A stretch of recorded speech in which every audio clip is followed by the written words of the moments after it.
When my daughter Rachel looked me in the eye on Father's Day and told me I was not welcome in the home I paid for, she thought she was just kicking out an embarrassing old man. She thought she was protecting her social status from a father who wears flannel shirts and drives a 20-year-old Ford truck. She had no idea that the moment she slammed that heavy oak door in my face, she wasn't just shutting me out. She was shutting off the money. She was shutting off the mortgage payments. She was shutting off her entire lifestyle. I stood on the porch for exactly 10 seconds after the lock clicked. I didn't scream. I didn't pound on the door. I simply reached into my pocket, pulled out my phone, and opened my banking app. I saw the pending transfer for $6,800 scheduled for midnight. With one tap of my thumb, I canceled it. Then I called my lawyer. Before I tell you how I brought their house of cards crashing down in a single evening, please hit that like button and subscribe to the channel. Let me know in the comments where you are watching from. My name is George Caldwell. I am 73 years old, and this is the story of how I taught my ungrateful daughter that you never bite the hand that feeds you, especially when that hand is the only thing keeping you from living on the street. The engine of my 2005 Ford F-150 rattled and coughed as I turned onto Oak Street. It was a sound I usually loved, the sound of reliability, the sound of hard work. But today, surrounded by the silent, gleaming bodies of Mercedes SUVs and BMW sedans lining the curb, my truck sounded like a dying animal. I parked 3 houses away from number 24. I didn't want to embarrass Rachel. I knew how much she cared about appearances. I checked my reflection in the rearview mirror. I had combed my gray hair back neatly. I was wearing my best Sunday shirt, a blue button-down I bought at Walmart 3 years ago. It was clean. It was pressed. To me, it looked respectable. To the people living in this neighborhood, I suppose, it looked like a rag. I reached over to the passenger seat and picked up the small velvet-wrapped box. Inside was a vintage Hamilton watch. It wasn't flashy. It didn't have diamonds. But it was the watch I wore when I signed the deal that sold my logistics company for $60 million 5 years ago. I wanted to give it to Brian, my son-in-law. I thought maybe if he wore it, he might absorb some of the work ethic it represented. I took a deep breath, stepped out of the truck, and walked toward the house. The house at 24 Oak Street was magnificent. It should be.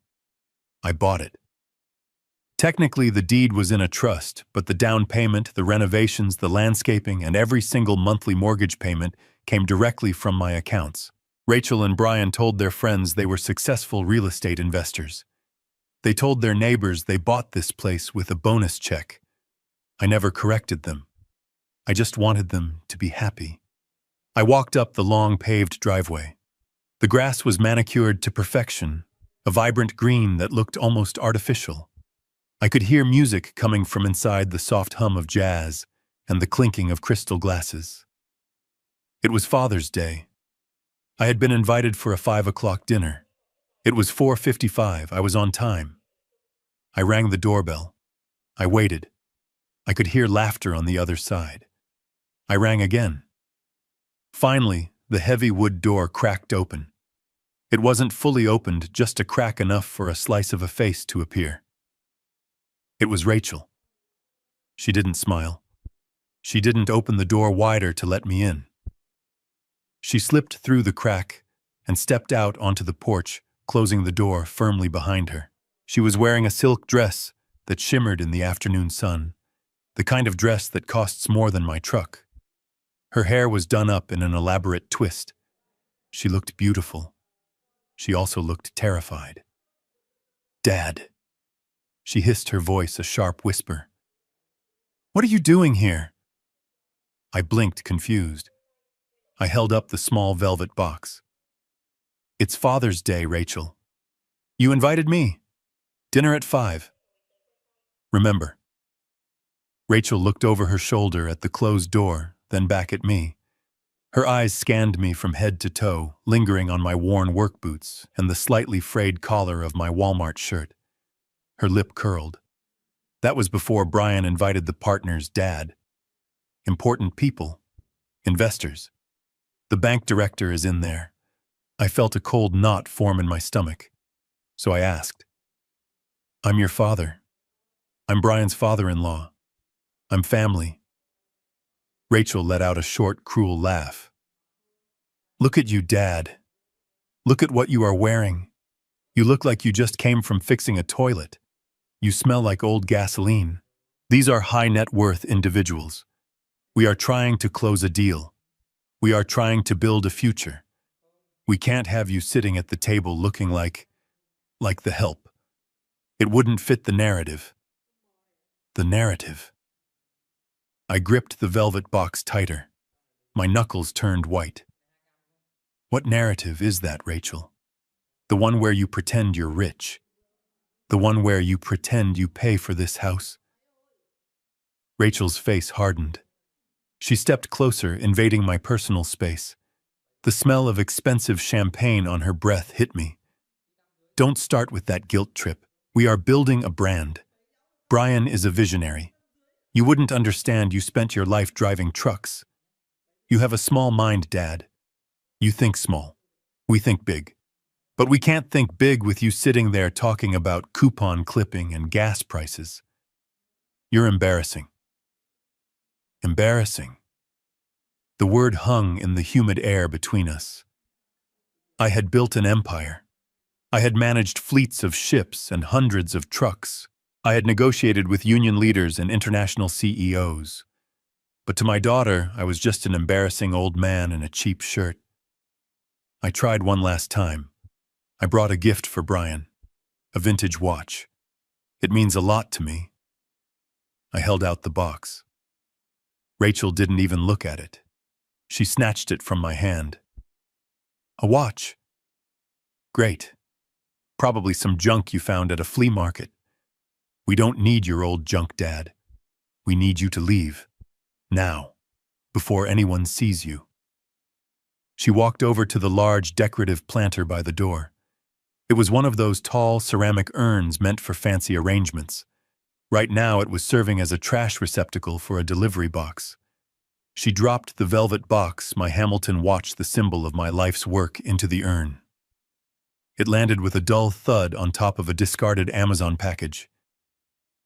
"Go home, Dad," she said, wiping her hands as if she had touched something dirty. "We'll call you next week. Maybe we can do a barbecue or something. Something casual. Where you fit in." And then she turned around, grabbed the brass handle of the door, and slipped back inside. The lock clicked. The deadbolt slid home. I was left standing alone on the porch of the $2 million home I paid for, staring at the closed door. The jazz music filtered through the wood. I could hear Brian's booming laugh. I stood there for a long time. I looked down at my boots.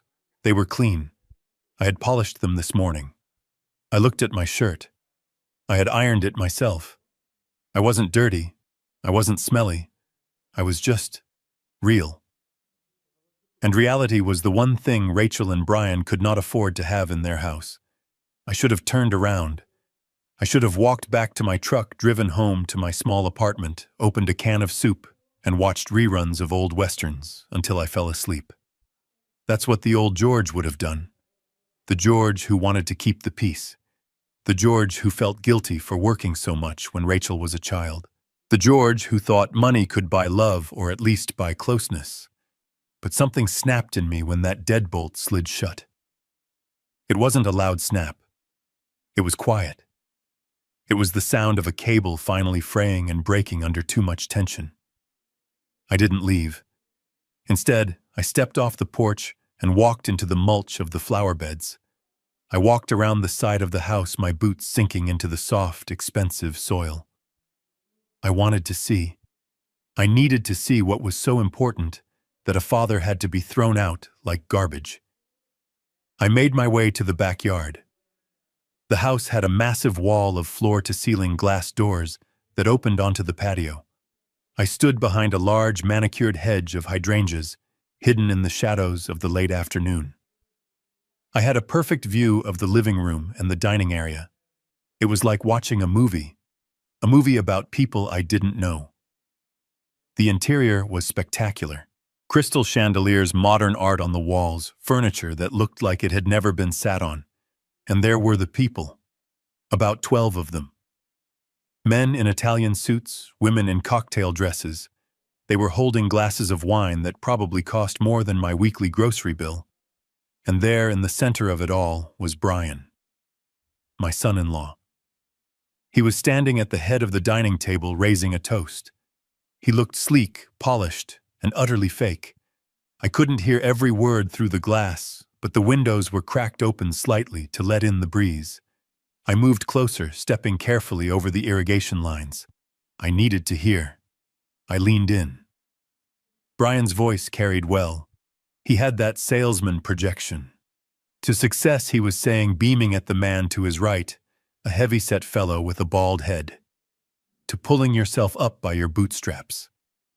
You know, when Rachel and I bought this place, people said we were crazy. They said the market was too volatile. But I have an instinct for value. I saw the potential. I put down the cash, I took the risk, and look where we are now. Pure equity. That's the Caldwell way. I felt the blood drain from my face. He put down the cash. He took the risk. I remembered the day we closed on this house. Brian had been sweating, terrified he wouldn't qualify even for the utilities. I had written a cashier's check for $400,000 for the down payment. I had signed the guarantor documents. I had set up the auto draft for the monthly payments because Brian said his commission checks were irregular. He was standing there drinking my wine in my house, claiming my success as his own. And Rachel was standing right next to him, smiling that plastic smile, nodding in agreement. She looked at the bald man, the bank director presumably, and said, "Absolutely. Brian is a genius with assets. We don't believe in handouts. We believe in hard work.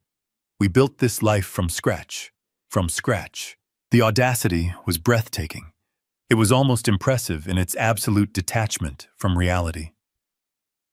I felt a vibration in my pocket. I pulled out my phone. It was a notification from my bank, a standard automated text message I received on the 15th of every month. It read, "Scheduled transfer alert, $6,800 to Mortgage Servicing Solutions will be processed at midnight. Reply, stop to cancel or manage this payment." I stared at the screen. The blue light illuminated my face in the growing dimness of the garden. $6,800. That was the price of admission to this life. That was the cost of the roof over their heads, the floor under their feet, the walls that held their lives together. I looked through the glass again. Brian was refilling the bank director's glass. Rachel was laughing at something a woman in red said, throwing her head back in a gesture of carefree opulence. They looked so secure, so safe. They thought the world worked by magic. They thought the money just appeared because they deserved it. They thought the old man in the truck was just a nuisance, a relic, a source of funds that would flow forever, regardless of how they treated him. They were celebrating Father's Day by erasing the father who paid for the party. My thumb hovered over the screen. I thought about Leo, my grandson. I hadn't seen him in the room. Where was he? Probably hiding in his room. He hated these parties. He was the only one in this house with a conscience, the only one who ever asked me how I was doing, the only one who liked my truck. If I did this, Leo would suffer too. But then I looked at Rachel again. She was gesturing towards the backyard, towards where I was hiding, though she couldn't see me. I heard her say, "We're thinking of putting in an infinity pool next month. Brian says the yard needs a focal point, an infinity pool, on my dime, while I was driving a truck with a cracked windshield." No. Enough was enough. I wasn't just an ATM, I was a man. I was a father. And a father's job isn't just to provide, it's to teach. And sometimes the lessons have to be hard. Sometimes you have to let the child fall so they learn that gravity is real. I looked at the text message again. Reply, stop to cancel. I typed S-T-O-P. I hit send. A second later, a confirmation popped up. Recurring transfer to Mortgage Servicing Solutions has been canceled. No funds will be sent. Please contact your branch if this was an error. It wasn't an error. It was the most deliberate thing I had done in years. I slipped the phone back into my pocket. I took one last look at the party. "Enjoy the wine, Brian," I whispered to the glass. "It's going to be the last vintage you taste for a very long time." I turned away from the window and began to walk back toward the driveway. But as I passed the kitchen window, I heard something. Voices. Hushed, urgent voices. It wasn't the party chatter. It was coming from the side patio, a small smoking area screened off from the main garden. I paused. I recognized Brian's voice. It wasn't the booming, confident voice from the dining room. It was low, tense, and nasty. I crept closer, pressing my back against the brick siding of the house. The smell of cigarette smoke wafted through the trellis. "Did the old man leave?" Brian asked. I heard the click of a lighter. "Yes," Rachel replied. "I handled it." "He's gone." "Good," Brian said. He exhaled a long breath. That was close. If Sterling saw him, if Sterling realized that the house isn't in our name, that the assets aren't ours. The loan is dead, Rachel. The business loan, $500,000. We need that money. The bookies are getting impatient. My breathing stopped. Bookies. Gambling. I knew Brian liked to play poker, but this sounded different. This sounded dangerous. "Don't worry," Rachel said, her voice soothing but cold. "Sterling thinks you're a heavy hitter. He thinks the old man is just senile. That's the angle, Brian. We stick to that. My father is losing his grip. He's confused. That's why his name is on the old paperwork. But we are taking over. We are getting power of attorney. Next week, I'm taking him to Dr. Eris. I told him Dad is having episodes, forgetting things, getting aggressive. Dr. Eris will sign the competency waiver. Once we have that, we sign the house over to us, we use it as collateral for the loan, and we ship Dad off to that facility in Nevada. The cheap one. State-funded. He won't know the difference." I felt like I had been punched in the chest. A physical blow. The air left my lungs. They weren't just using me. They weren't just ungrateful. They were conspiring against me. They were planning to have me declared incompetent. They were planning to steal the house legally. They were planning to lock me away in a state facility in Nevada, thousands of miles away from my home, my friends, my life, just so they could pay off gambling debts, just so they could keep pretending to be rich. I stood frozen in the bushes. My hands were shaking. Not from age, from rage. A cold, hard rage that I hadn't felt since my days on the docks dealing with corrupt union bosses who tried to extort my drivers. This wasn't a family dispute anymore. This was war. And they had no idea who they had just declared war on. They thought they were dealing with a confused old man. They forgot that I was the shark who ate the other sharks to get to the top of the logistics world. I had gone soft. I had gone quiet. But the shark was still there, and he smelled blood. I was about to turn and storm into the party to confront them right there, to scream the truth in front of their precious bank director. But I stopped myself. No. That would be emotional. That would be messy. They would spin it. They would say, "Look, he's shouting. He's aggressive, just like we said." It would play right into their hands. I needed to be smarter. I needed to be colder. I needed to destroy them completely, and I needed to do it in a way that left no room for doubt. I stepped back from the trellis. I moved silently through the grass back toward my truck.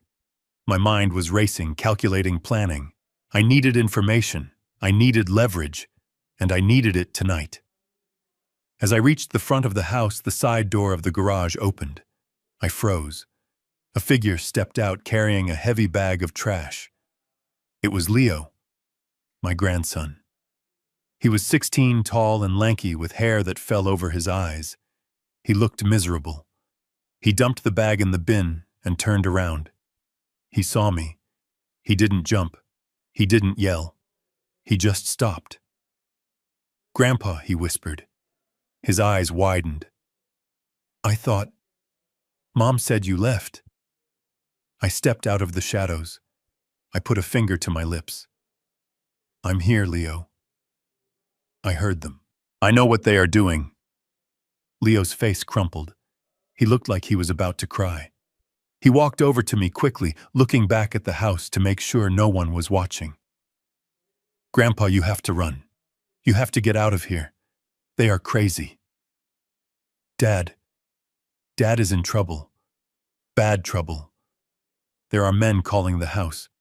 Scary men. And Mom, she's telling everyone you have dementia.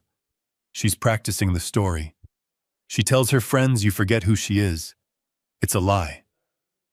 I tell them it's a lie, but they tell me to shut up, or they'll take away my college fund. I put my hands on Leo's shoulders. He was trembling. "They threatened your college fund."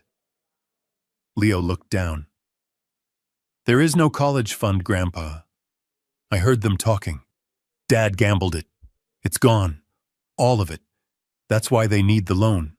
They need to cover the losses before anyone finds out. They are going to sell your truck, too. They said it's an eyesore. They said they can get $500 for it for scrap metal. They stole my grandson's future." That was the final straw. The mortgage was one thing. The disrespect was another. But stealing from a child, stealing the future. I had set aside money for, I felt a calm settle over me. It was the calm of a general looking at a battlefield and knowing exactly where to drop the bomb. "Listen to me, Leo," I said, my voice steady and low. "I need you to be brave. Can you do that for me?" Leo nodded, wiping his eyes. "Yes, Grandpa." "Good. Go back inside. Don't say a word. Don't act different. Just watch.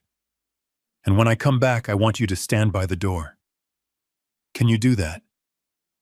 Come back, you're coming back." "Oh yes, Leo, I'm coming back. I'm going to go get some things. I'm going to make a phone call. And then I'm coming back to this party. And I promise you, by the time the sun goes down, everything is going to change." Leo looked at me. For the first time in a long time, I saw hope in his eyes. "Okay, Grandpa. I trust you." He turned and ran back into the garage. I walked to my truck. I climbed in and shut the door. I didn't start the engine yet. I pulled out my phone again. I dialed a number I hadn't called in 2 years. It rang once, twice. A voice answered. A deep, gravelly voice. "Leonard Ross." "Talk to me." "Leonard," I said, "it's George. I need you to wake up. I need you to open the safe. And I need you to bring the file on Brian's background check. The one we made when he married Rachel. The one I buried because I wanted to give him a chance. Dig it up. And Leonard. Bring the police, we have a fraud case, a big one." I started the engine. The Ford roared to life. I wasn't an embarrassing old man anymore. I was George Caldwell, and I was about to foreclose on my daughter's life. I crouched lower behind the hydrangeas, the scent of damp mulch and expensive fertilizer filling my nose. My heart was hammering against my ribs, not from the exertion of hiding, but from the icy dread that had seized my chest. I had just canceled the mortgage payment, a small act of rebellion, but what I was hearing now paralyzed me. The conversation drifting through the lattice of the patio was not just disrespectful. It was a conspiracy. It was the sound of my own flesh and blood plotting my demise. Brian was pacing. I could hear the click of his dress shoes on the pavers, a frantic staccato rhythm. He sounded like a cornered animal. "Rachel, we don't have time for a slow play," he hissed. His voice was trembling, stripping away the confident veneer he had worn inside the house. "I got another call from Salvo this morning. You know what he said. He said he knows where Leo goes to school. He said accidents happen to teenagers who cross the street without looking. I pressed my hand over my mouth to stifle a gasp. Salvo. That wasn't a bank. That wasn't a creditor. That was the underground. That was the kind of name you whispered in back alleys near the docks where I used to work. My son-in-law wasn't just bad with money. He was in deep with loan sharks. Dangerous ones. Rachel's voice was calm, terrifyingly so. It was the voice of a general arranging troops completely detached from the human cost. "Stop panicking, Brian," she said, the flick of her lighter punctuating her words. "Salvo will wait if he knows the money is coming. We just need to show him the asset. We need to show him we have the deed." "But we don't have the deed," Brian snapped, his voice rising in pitch. "The old man has it. It's in that trust. And as long as he's breathing and lucid, we can't touch the equity. We are sitting on $2 million of dirt, and we can't access a cent of it to save my legs." "That's why Tuesday is the end game," Rachel said. I could hear her exhaling smoke, a long, slow sound. "I already set it up. I told you. Dr. Eris is ready. He's not cheap, Brian.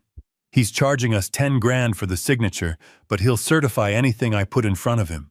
I'm going to tell Dad we need to sign some updated insurance forms. You know how he is. He doesn't read the fine print anymore. He trusts me. He thinks I'm his little girl." She laughed then. A dry, humorless sound that made my blood run cold. It was the laugh of someone who had dissected her father's love and found it useful only as a weakness to be exploited. "The document isn't for insurance, obviously. It's a durable power of attorney effective immediately.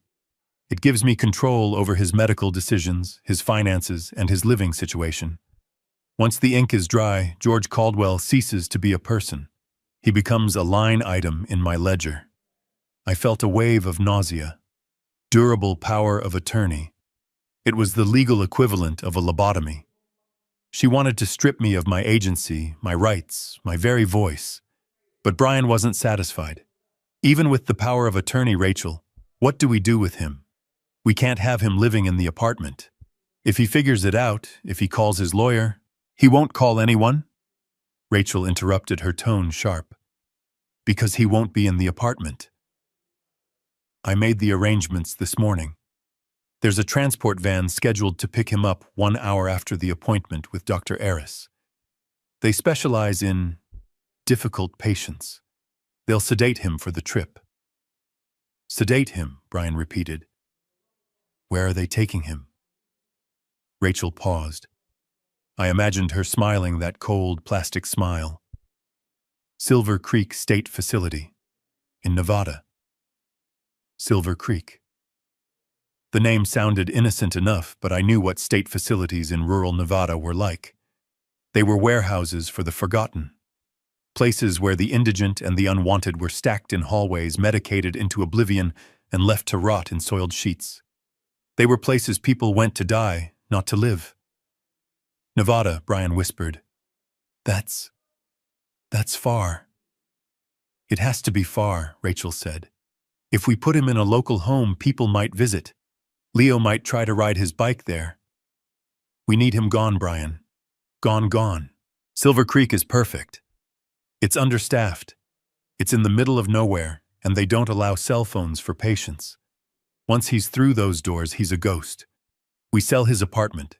We liquidate his savings. We mortgage this house to the hilt to pay off Salvo, and we live our lives." "But the cost?" Brian asked. "Nursing homes are expensive." "Not this one," Rachel replied dismissively. "It's a Medicaid dump. We surrender his Social Security check to them and they keep him. It won't cost us a dime of the inheritance. We keep everything. The business sale money, the investments, the real estate. It's all ours. We just have to survive until Tuesday." I closed my eyes, feeling the tears track through the dust on my face. It wasn't just greed. It was hatred. You don't send someone you love, or even someone you tolerate, to a place like Silver Creek. You send garbage there.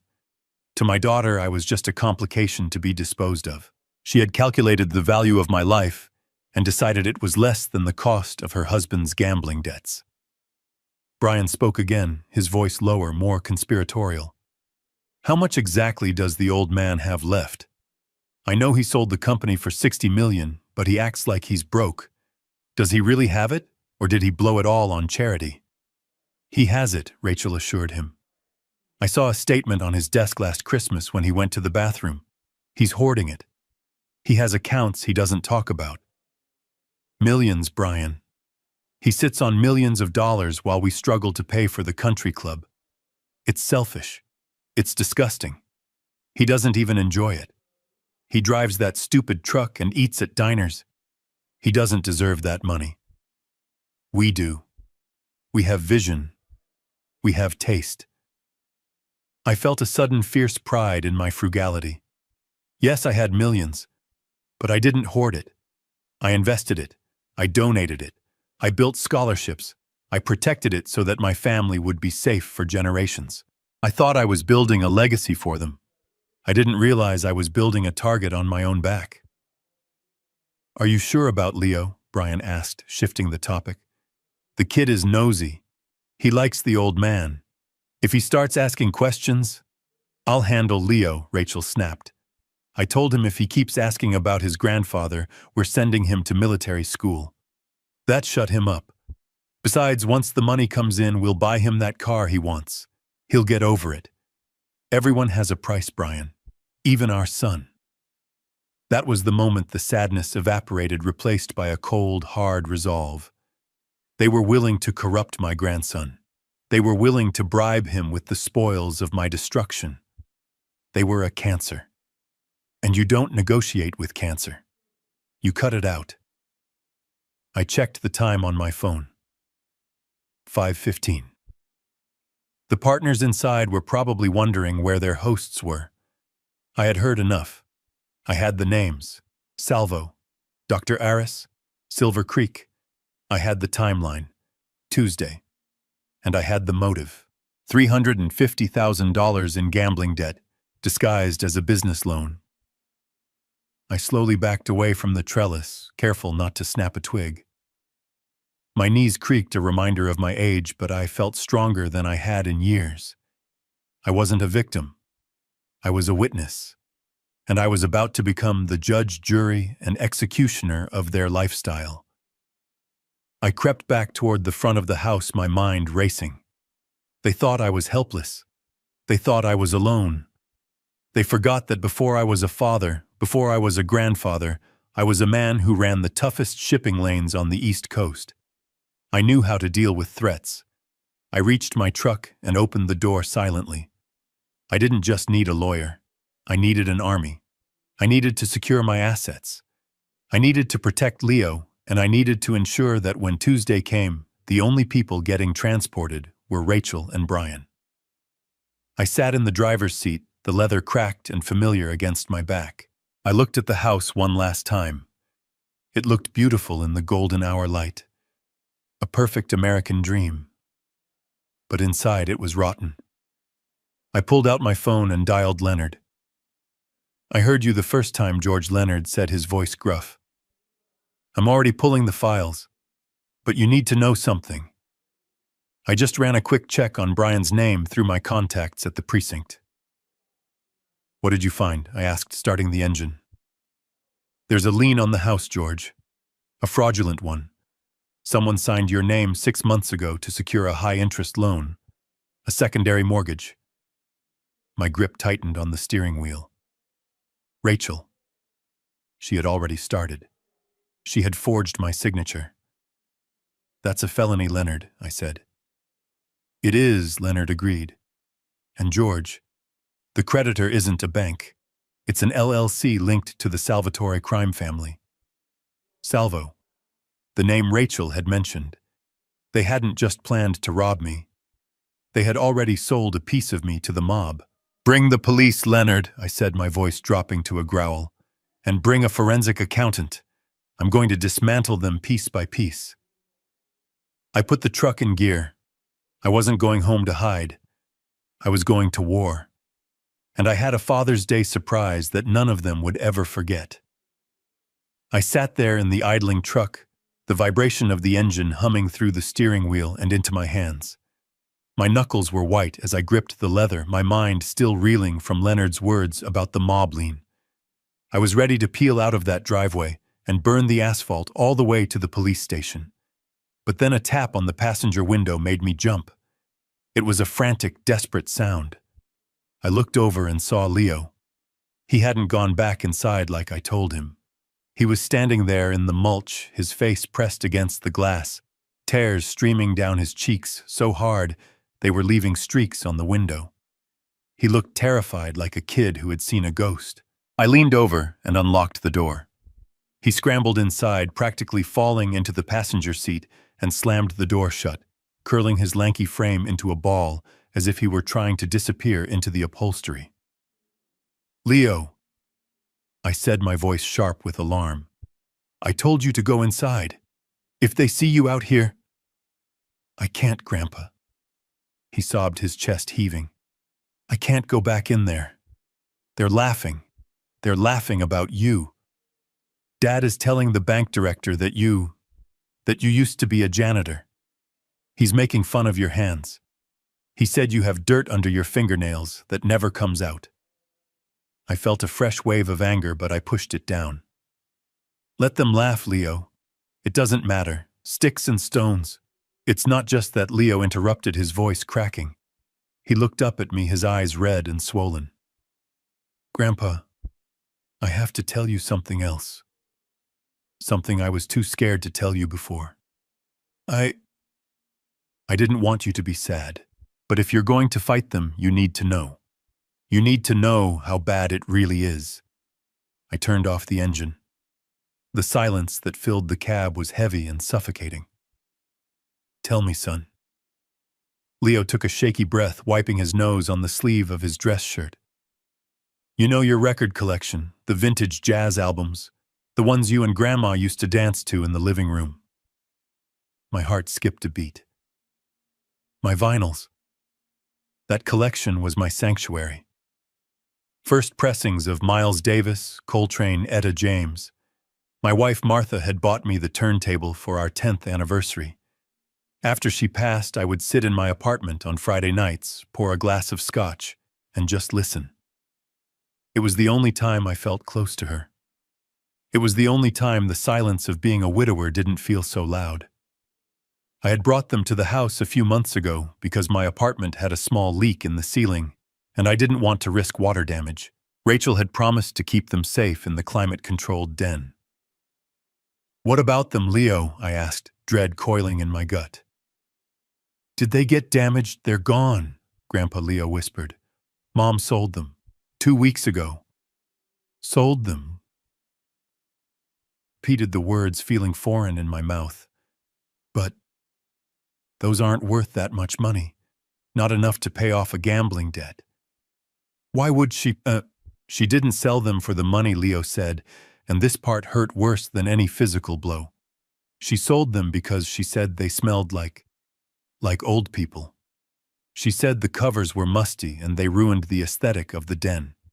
She called a guy from a used record store in the city.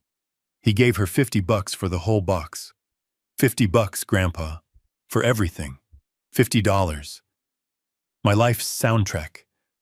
The music that had played at my wedding. The songs I had rocked Rachel to sleep with when she was a baby. $50. She hadn't sold them out of desperation. She had sold them out of contempt. She had erased my history, my memories of her mother for the price of a cheap lunch, just because she didn't like the way they looked on her shelf. I stared out the windshield, my vision blurring. I could see Martha's face laughing as she tried to teach me to foxtrot in our tiny first apartment. I could hear the crackle of the needle on the vinyl. Gone. It was all gone. Treated like trash. Just like me. Leo reached out and touched my arm. His hand was shaking. "And Grandpa, there's one more thing. You know how you always ask me why I don't introduce you to my friends from school? Why I never bring them around when you visit? I nodded slowly. I had always assumed it was just teenage embarrassment. Kids don't want to hang out with old folks. I understood that. It's not because I don't want to, Leo said, his voice fierce now. It's because Mom forbade it. Forbade it. She gave me a rule, Leo said, looking down at his lap. She sat me down before my birthday party last year. She said that if any of my friends from the academy came over, I wasn't allowed to call you Grandpa. She said I had to call you George. Or better yet, I had to pretend you were the hired help. She said if I told anyone you were my grandfather, she would pull me out of the soccer team. She said having a blue-collar grandfather would ruin our brand. That people would think we were new money trash if they knew where we came from. The air in the truck felt thin, like I was on top of a mountain. Ruin the brand. I was the brand. I was the one who built the foundation they were standing on. And she had taught my grandson to be ashamed of me. She had forced him to deny his own blood to protect her social standing. I looked at Leo. Really looked at him. I saw the shame burning in his cheeks. I saw the guilt he had been carrying, a burden no 16-year-old should ever have to bear. He wasn't just a victim of their financial abuse. He was a victim of their emotional warfare. They were teaching him to be a liar. They were teaching him that love was conditional on status. They were trying to turn him into them. And that terrified me more than the nursing home, more than the mob. Because if they succeeded, if they broke his spirit, then the Caldwell legacy really would be dead. I reached across the console and grabbed Leo's hand. His fingers were cold. I squeezed them tight, feeling the calluses on my own palm, the rough skin that Rachel despised. Listen to me, Leo. I said, my voice rough with emotion. Look at me. He looked up, tears still spilling from his eyes. You didn't do anything wrong, I told him. You hear me, none of this is your fault. You were protecting yourself. You were surviving. That's what kids do, but that stops today. Leo sniffled. But Grandpa, they're my parents. If they go to jail, if we lose the house, what happens to me? I unbuckled my seatbelt and turned to face him fully. I am not going to lie to you, Leo. Things are going to get ugly. Your parents, they made choices. Bad choices. Criminal choices. And when the sun comes up tomorrow, their world is going to look very different. But I need you to know one thing. I paused, making sure he was listening. You are safe. As long as I have breath in my lungs, you are safe. I don't care if I have to spend every last dime of my savings. I don't care if I have to buy a whole new house just for you. You are not going down with this ship. You are coming with me. Leo's eyes widened. With you, what? Wherever we want, I said. I have resources, Leo. Real resources. Not this fake credit card debt life your parents are living. I can take care of you. I can send you to college. I can buy you that car. But more importantly, I can give you a home where you don't have to lie. Where you don't have to be ashamed. Where you can listen to jazz records and wear whatever shirt you want. Leo stared at me, processing this. For the first time, he was seeing me not as the old man who needed help, but as the patriarch who could provide it. Do you trust me, Leo? I asked. He nodded slowly, at first, then vigorously. I trust you, Grandpa.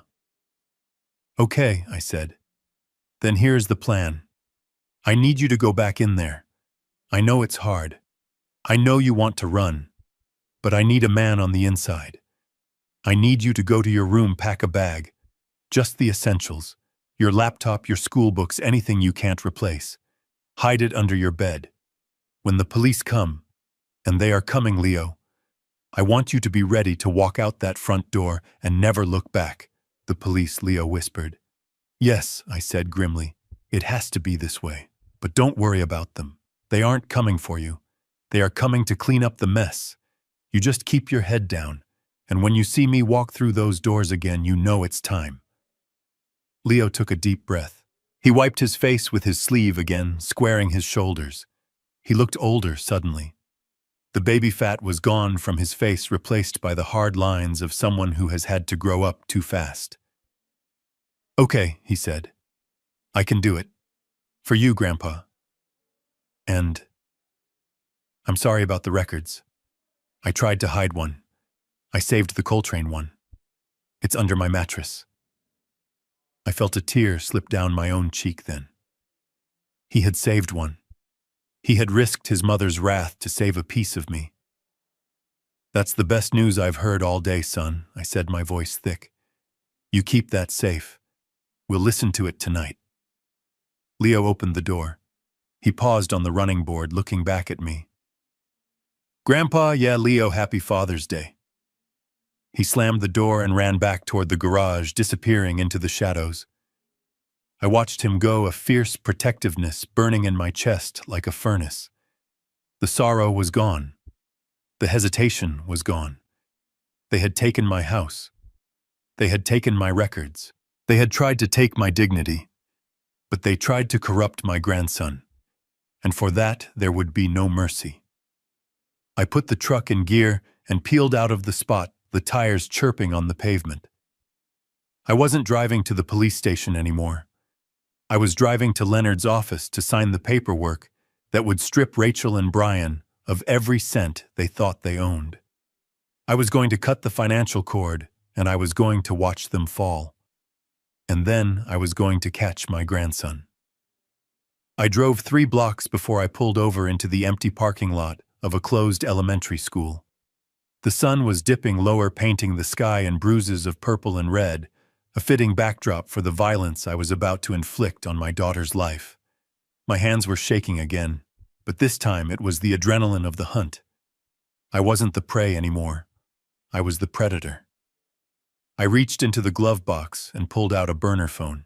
It was a habit from the old days when union negotiations got heated and lines got tapped. I kept it for emergencies. This was an emergency. I dialed a number I had memorized 6 months ago, when the first inkling of doubt had crept into my mind. Back then, it was just a feeling. A missed call here, a strange look there. I had hired Elias, a private investigator who used to work fraud cases for the insurance companies before he went private. He was expensive, he was cynical, and he was the best. I had put him on a retainer just to watch, just to keep an eye on things. I had hoped he would find nothing. I had prayed he would tell me I was just a paranoid old man. I was wrong. Elias answered on the first ring. I didn't have to say who it was. He knew the number. "It's time, Elias," I said, my voice sounding like gravel in a mixer. "Tell me everything. Don't sugarcoat it. Don't protect my feelings. I want the black file." I could hear the rustle of papers on the other end. Elias cleared his throat. It was a heavy, ominous sound. "You sure you want this over the phone, George? It's ugly. It's uglier than we thought." "I'm sitting in my truck 3 streets away from their house," I replied. "They just kicked me out of a party I paid for. They are planning to commit me to a state facility in Nevada next Tuesday. I don't have time for a coffee meeting. Give it to me. Now." There was a pause, then the sound of a heavy sigh. "All right, let's start with the son-in-law. Brian isn't just a bad gambler, George. He's a criminal. I've been tracking his movements for the last 3 weeks. You know that business loan he keeps talking about? The one he says is for expanding his real estate portfolio." "Yeah," I said. 500 grand. He says he's waiting on the bank." "There is no bank," Elias said flatly. "The bank denied him 4 months ago. His credit score is sub 500. He's toxic. No legitimate institution will touch him. But he needed the money to cover his tracks with the bookies in Atlantic City. So he went to a hard money lender, a guy named Vinny the Shark. I wish I was making that name up, but I'm not. He runs a shell company out of a strip mall in Jersey. Predatory lending. $200,000 at 40% interest compounding weekly. 200,000, I whispered. But he told Rachel he needed 5. He lied to her too, Elias said. Or maybe they are lying to each other. But here is the kicker, George. Vinny doesn't lend that kind of cash on a handshake.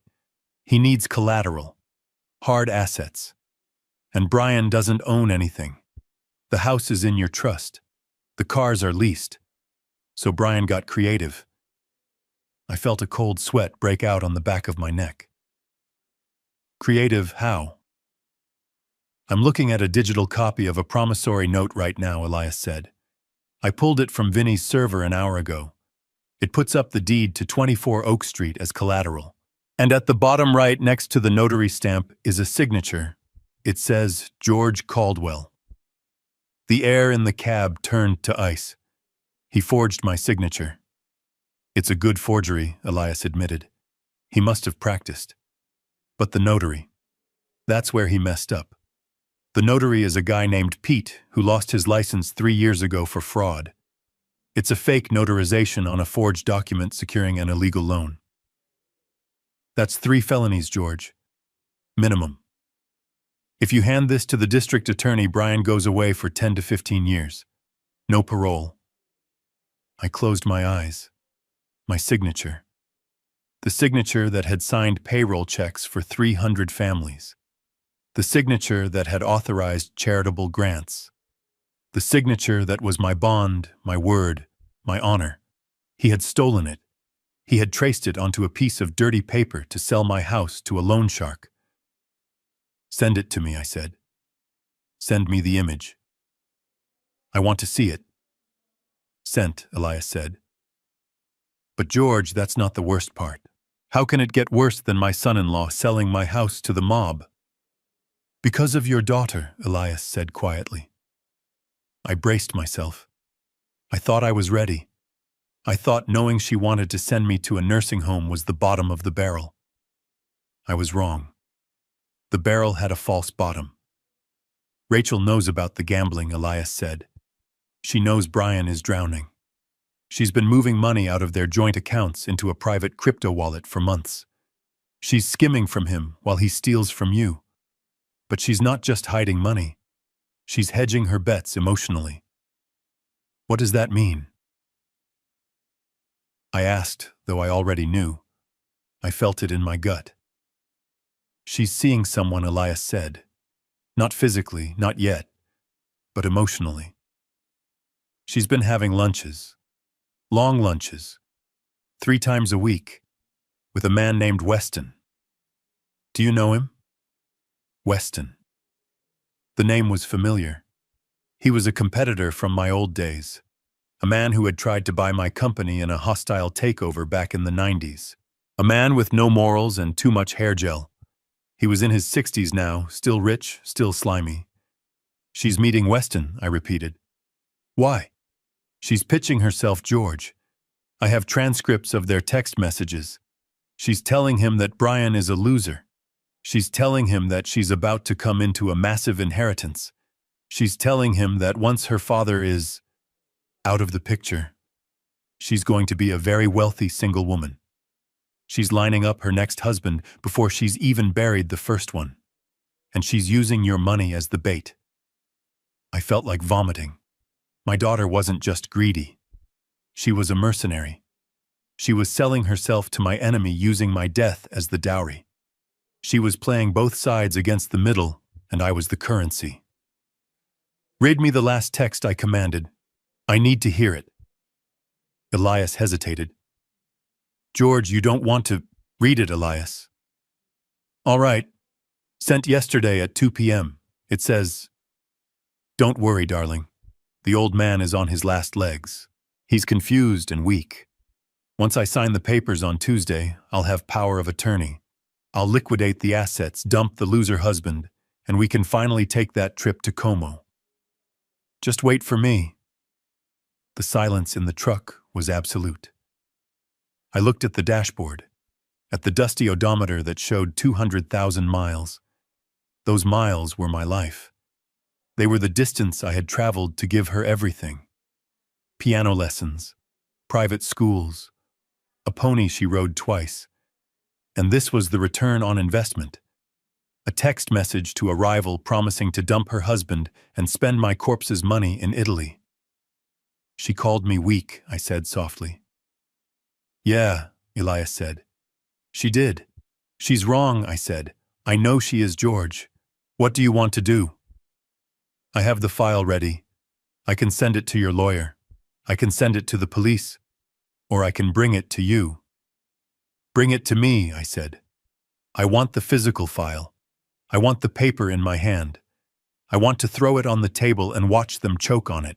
Meet me at Leonard's office. I'm going there now to draft the eviction notice. Eviction? Elias asked. You're kicking them out tonight. I'm not just kicking them out, I said, starting the truck. I'm erasing them.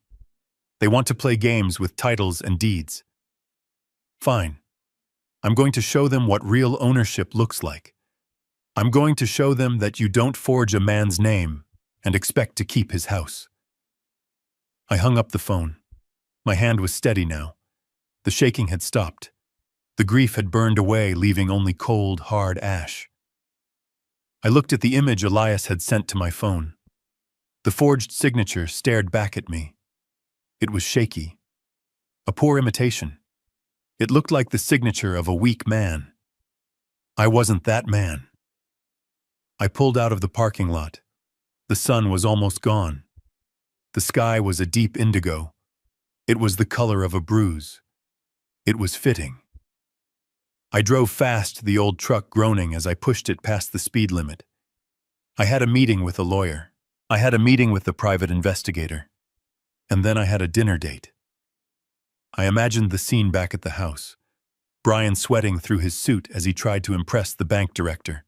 Rachel flirting with the guests, checking her phone to see if Weston had replied, plotting her escape to Como. They were drinking my wine. They were eating my food. They were sitting on my furniture. They thought they had won. They thought the game was over. They thought they had checkmated the king. But they forgot one thing. The king was the one who built the board, and the king had just decided to flip the table. I reached for the radio and turned it up.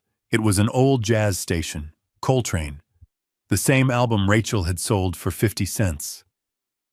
The saxophone wailed a sound of pure, unadulterated power. I let it fill the cab. I let it fill my soul. I'm coming, Rachel, I said to the empty road. I'm coming, Brian. And I'm bringing the storm with me. I dialed Leonard's number again. He answered on the first ring. I'm at the office, George, he said. The lights are on, the coffee is brewing, and the police captain is on his way. He's a friend of mine. He's interested in the forgery. Good, I said. Tell him to bring handcuffs. 2 pairs. Why 2, Leonard asked. 1 for the thief, I said, and 1 for the accomplice. Because tonight, nobody walks away clean. I hung up and pressed the accelerator to the floor. The Father's Day dinner was about to get very interesting. I wasn't just bringing a side dish. I was bringing the main course. And it was going to be served cold. I sat in the cab of my truck, the engine idling with a low rumble that vibrated through the soles of my boots. The parking lot of the elementary school was empty, a vast expanse of cracked asphalt, illuminated by a single flickering street lamp. It was a fitting place to end one life and begin another. The George Caldwell who baked cookies and signed checks with a smile was gone. He had died the moment I heard my daughter plotting to lock me away in a warehouse for the dying. In his place sat the man I used to be 30 years ago, the man who built a shipping empire from a single tugboat, the man who stared down union bosses, corrupt port authorities, and corporate raiders without blinking. The chairman. I picked up the phone.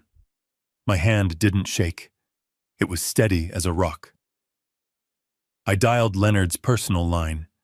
He picked up on the first ring, as if he had been sitting by the receiver waiting for the order to drop the guillotine. I am here, George, Leonard said. His voice was crisp, professional, devoid of the pity I had heard earlier. He knew the shift had happened. He knew who he was talking to. Execute. Clause 13, I said. My voice was low, flat, and cold as the Atlantic in December. There was a pause on the line. A heavy, pregnant silence. Clause 13 was the nuclear option. It was a provision we had written into the Caldwell Family Trust 15 years ago, a fail-safe designed for a worst-case scenario I never thought I would see. It was the complete and immediate revocation of all beneficiary privileges based on acts of moral turpitude, criminal conduct, or gross ingratitude. It was a legal kill switch. "Are you sure?" George Leonard asked. He wasn't questioning my resolve. He was doing his due diligence. He was making sure the record would show I was of sound mind. Once I pull this lever, the machinery doesn't stop. It strips them of everything. The monthly stipends, the access to the capital, the health insurance, the club memberships. It even voids their claim to the trust's real estate assets. They will be destitute within the hour. I looked out the windshield at the darkening sky. I thought of my record collection sold for $50. I thought of Leo being forced to lie about his grandfather. I thought of the nursing home in Nevada. "I am sure, Leonard," I replied. "I want you to freeze the main operating accounts immediately. Flag every credit card issued to Rachel and Brian as stolen or compromised. I want their cards to decline the next time they try to buy a bottle of water." "Done," Leonard said. I can hear the keystrokes on his end. "I'm locking the accounts now. What about the house?" "The house is owned by the trust," I said. "They are tenants at will, and they have violated the terms of their tenancy by conducting illegal activities on the premises. That loan shark lien Brian tried to secure. That's criminal fraud involving trust property. That voids their lease effective immediately." "I want an eviction notice," drafted Leonard. "Not a 30-day notice. An immediate notice to vacate due to criminal negligence and fraud. I want them out tonight." "Tonight," Leonard repeated. "That's aggressive. The police usually require 24 hours for a civil standby. This isn't civil, Leonard." I snapped the old iron coming into my voice. "This is criminal. Brian forged my signature on a deed he doesn't own. That's grand larceny and forgery. I don't want a civil standby. I want an arrest. When we walk through those doors, I want the police to be ready to take him into custody. The eviction isn't a request. It's a crime scene cleanup." "I understand," Leonard said. "I'll call Captain Miller. He owes us a favor from the Port Authority investigation last year. He'll have a squad car meet us at the property." "What about Rachel?" The name tasted like ash in my mouth. Rachel. The little girl I had taught to ride a bike. The woman who was texting her lover about spending my dead money in Italy. "Rachel is a co-conspirator," I said. "She knew about the forgery. She facilitated it. She's skimming money. Cut her off, Leonard. Cut her off completely. Revoke her access to the educational trust for Leo too. I don't want her touching a dime of my grandson's future. I will take over as the custodial guardian for Leo's accounts." "Understood," Leonard said. The typing on the other end was furious now. "George, I have to ask. The partners, the investors at the party. This is going to be a very public spectacle." "Let it be public," I said. "Let them see. They think they are drinking wine with a successful real estate mogul. I want them to see him in handcuffs. I want them to know they were doing business with a fraud. It's better they find out now than when he steals their money too. I'm doing them a favor." I could feel the old instincts taking over. It was the same feeling I used to get before a hostile takeover. The narrowing of focus. The suppression of emotion. The absolute clarity of the objective. I wasn't a father punishing a child. I was a CEO excising a corrupt division. "I have the forensic accountant's report you asked for earlier," Leonard added. "It's worse than we thought. Brian didn't just lose the college fund. He leveraged the life insurance policies you took out for them. He borrowed against the cash value. If he dies tomorrow, the payout is zero. He hollowed them out, I whispered. He hollowed us out from the inside like a termite. Yes, Leonard said. And Rachel signed off on it. Her signature is on the authorization forms. She helped him drain the policies to pay for that Mercedes she drives. That was the final nail. There was no doubt left. No lingering hope that maybe she was just a victim of her husband's addiction. She was an active participant. She had sold her own security, her son's security, for a luxury car. Repo it, I said. What? Leonard asked. The car. It's leased under the company name, isn't it? My old company's shell. Technically, yes, Leonard said. We kept the holding company active for tax purposes. The lease is in the corporate name. Then repossess it, I ordered. Call the recovery team. Have a tow truck waiting down the street. When they get kicked out of the house, I don't want them driving away in a $60,000 car paid for by my sweat. I want them walking. You're going scorched earth, George Leonard said softly. There was a note of awe in his voice. They wanted to bury me in the desert, Leonard, I said. They wanted to erase me. I'm just returning the favor. I'm erasing their lifestyle. I'm erasing the lie. I'll have the papers ready for your signature when you get here, Leonard said. And George? Be careful. A cornered rat bites. I'm not afraid of rats, I said. I'm the exterminator. I hung up the phone and threw it onto the passenger seat. I sat there for a moment in the silence. I looked at my hands. They were large, scarred, weathered hands. Hands that had pulled ropes, turned wrenches, and steered ships through hurricanes. Rachel had called them dirty. She had been ashamed of them. I clenched them into fists. These hands built the roof over her head. And tonight, these hands were going to tear it down. I put the truck into gear and pulled out of the lot. The streetlights were humming to life overhead, casting long orange shadows across the road. I drove with precision, obeying every traffic law, signaling every turn. I wasn't in a rush anymore. The timeline was set. The pieces were moving. The law was on my side. As I drove toward Leonard's office, I let the persona of the retired, gentle grandfather slip away completely. I locked him in a box in the back of my mind. He was too soft for what had to be done. Tonight, I needed to be the man who fired his own brother-in-law for skimming off the top in '98. I needed to be the man who sued the city and won. I needed to be the Iron Fist. I reached for the radio again, but I turned it off. I didn't want music. I wanted silence. I wanted to focus. I ran through the plan one more time. The police would secure the perimeter. Leonard would serve the papers. I would deliver the message. And Leo would be safe. I turned the corner onto Main Street. Leonard's office building loomed ahead, a modern glass structure that I owned 50% of. The lights on the top floor were blazing. Leonard was working. The team was assembling. I pulled into the reserved spot right in front of the entrance.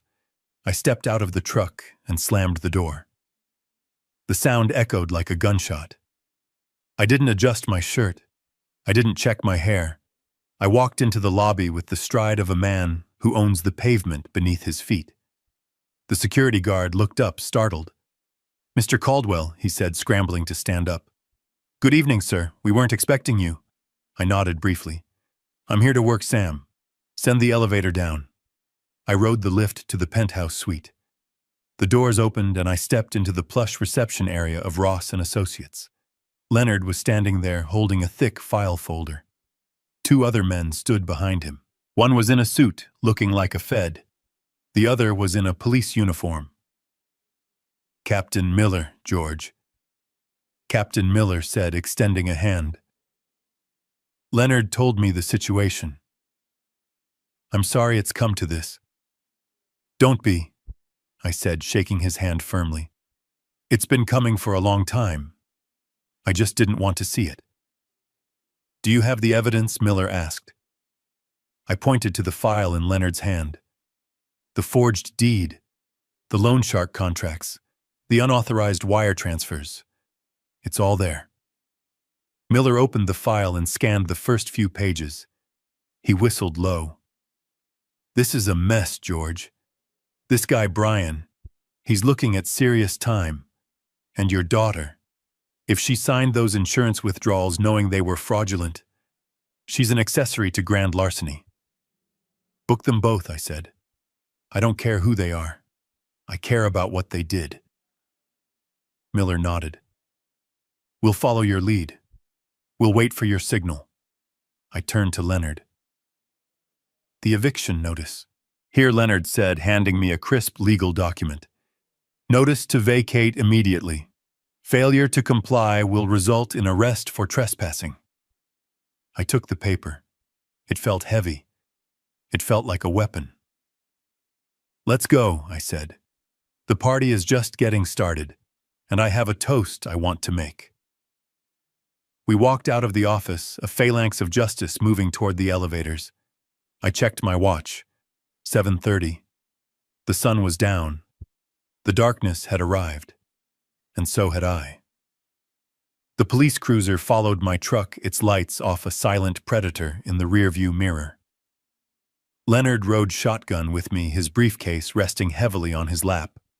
We didn't speak. The radio was off.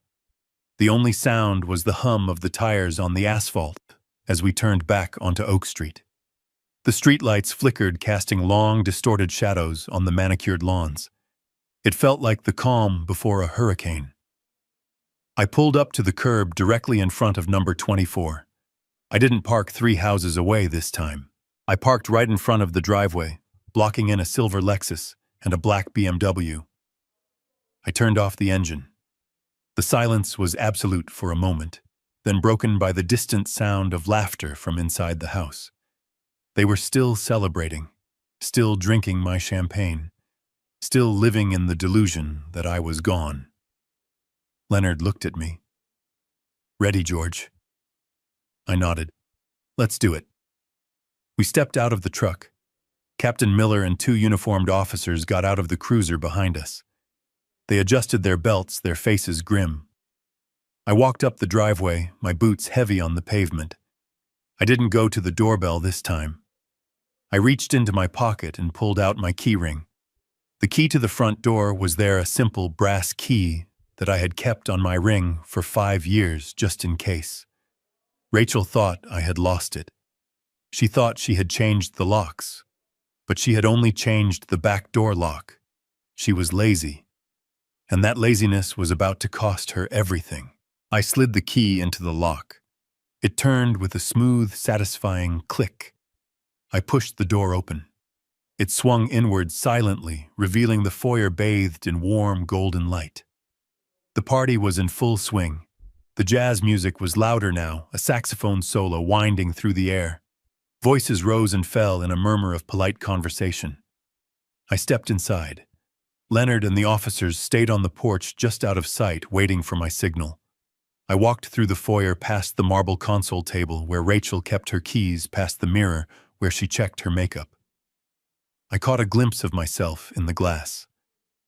I didn't look like a janitor. I looked like a storm. I entered the living room. The guests were gathered around the dining table again.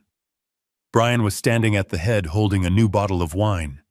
He was flushed, sweating slightly, his tie loosened. He looked like a man who was trying too hard to hold it together. Rachel was next to him, her hand on his arm, smiling that brittle smile. The bank director was laughing at something Brian had said. I stopped at the edge of the room. No one noticed me at first. I was a ghost at my own funeral. I watched them. I watched Brian pour the wine. I watched Rachel touch her necklace, a diamond pendant I had bought her for her 30th birthday. I watched them enjoy the fruits of my labor one last time. Then Brian saw me. He froze mid-pour. The wine spilled over the rim of the glass, staining the white tablecloth red. His eyes widened, his mouth opening and closing like a fish. The laughter died in his throat. Rachel followed his gaze. She turned, her smile faltering, then vanishing completely. Her face went pale, her eyes darting to the door behind me, looking for the security she thought she had. "Dad," she whispered. Her voice was thin, reedy.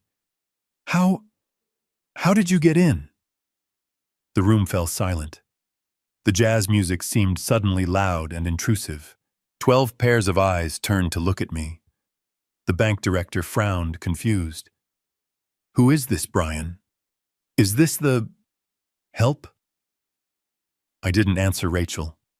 I didn't answer the director. I walked forward, my boots thudding on the hardwood floor. I walked straight to the head of the table where Brian stood. He shrank back instinctively, as if he expected me to hit him. I didn't. I simply looked at him. A long, cold look that stripped him down to his component parts. Liar. Thief. Coward. "Move," I said. It was a single word spoken softly, but it carried the weight of an anvil. Brian stumbled back, nearly knocking over his chair. He looked at Rachel, panic in his eyes. Rachel stepped forward, trying to regain control. "Dad, you can't be here. You need to leave. You're making a scene." I ignored her. I pulled out the chair at the head of the table. The chair Brian had been sitting in. The chair that belonged to the master of the house. I sat down slowly, deliberately.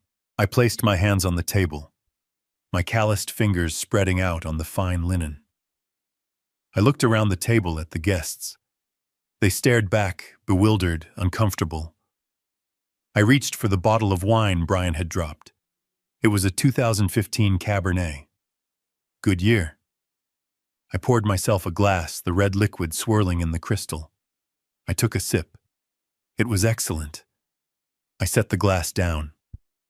I looked at the bank director. "You asked who I am," I said, my voice calm and steady. "I'm George Caldwell. I own this house, I own this wine, and until 5 minutes ago I owned the mortgage that kept a roof over these people's heads." The director's eyebrows shot up. "You own the house." "But Brian said—" "Brian says a lot of things," I interrupted, turning my gaze to my son-in-law. "He says he's a real estate investor. He says he built this life from scratch. He says I'm a senile old man who needs to be locked away." Rachel lunged forward, grabbing my arm. "Dad, stop it. You're confused. You're having an episode. I'm calling the doctor." I shook her hand off. It wasn't a violent shake, but it was firm. "Don't touch me, Rachel. And don't bother calling the doctor. He's not coming, and neither is the van to Nevada." Rachel froze. Her face went from pale to white. She stared at me, realizing for the first time that I knew, that I had heard, that the game was up. You heard," she whispered. "I heard everything I said. I heard about Silver Creek. I heard about the power of attorney. I heard about Salvo." At the mention of Salvo, Brian made a noise like a strangled cat. He backed away until he hit the sideboard. No, George, you don't understand. It's not—" "Sit down, Brian," I ordered. My voice cracked like a whip. "Sit down and shut up." He collapsed into a chair, shaking. The guests were exchanging terrified glances. Some were reaching for their purses. This wasn't a dinner party anymore. It was a hostage situation, and I was holding the truth hostage. I looked at the bank director again. He looked familiar. I squinted. "Mr. Henderson, isn't it? From First National." The man blinked. "Yes. Do we know each other?" "We do," I said. "I banked with you for 20 years, before I sold my company. Caldwell Logistics." Henderson's eyes widened. George Caldwell, the shipping magnate. My God. I didn't recognize you. You look different." "I look like a man who's been retired," I said dryly, "and a man who's been lied to. Tell me, Mr. Henderson, Did Brian here submit a loan application to your bank recently? Henderson looked uncomfortable. He glanced at Brian, then back at me. Well, yes. A business loan.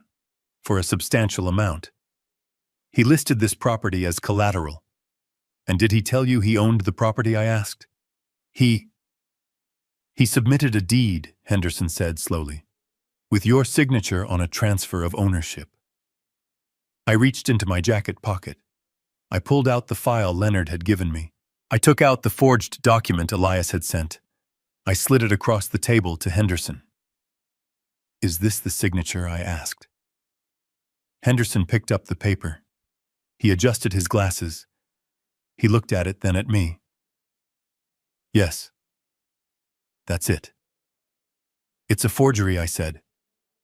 I never signed that. And the notary who stamped it lost his license 3 years ago. Henderson dropped the paper as if it were hot. A forgery. But that's fraud. That's bank fraud. Yes, I said. It is. And Mr. Henderson, I suggest you check your records very carefully tomorrow, because if my son-in-law has been using my name to secure loans at your bank, you might have a much bigger problem than a ruined dinner. Henderson stood up abruptly. His face was red. Brian, is this true? Did you forge this man's signature? Brian was hyperventilating. He couldn't speak. He just shook his head frantically, sweat pouring down his face. Rachel tried to intervene. Mr. Henderson, please. My father is... He's not well. He doesn't know what he's saying. That document is real. He signed it last week. He just forgot. I laughed. It was a cold, hard sound. I forgot. Rachel, I remember what I had for breakfast on Tuesday in 1985. I didn't forget signing away my house, but nice try. I turned back to the table. I wasn't done. I poured myself another sip of wine. You know, I said to the room at large, I came here tonight to give Brian a gift, a watch, a symbol of time, of hard work. But Rachel threw it in the trash. She said it was junk, just like she thinks I'm junk. I looked at Rachel. Her eyes were wide with fear. She knew I was off script. She knew I was dangerous. But one man's junk is another man's evidence, I said. I signaled to the hallway. Leonard stepped into the light. He was followed by Captain Miller and the 2 officers. The sight of uniforms in the dining room caused a collective gasp. One woman dropped her fork. It clattered loudly on the china. Mr. Ross, I said, please introduce our guests to the reality of their situation.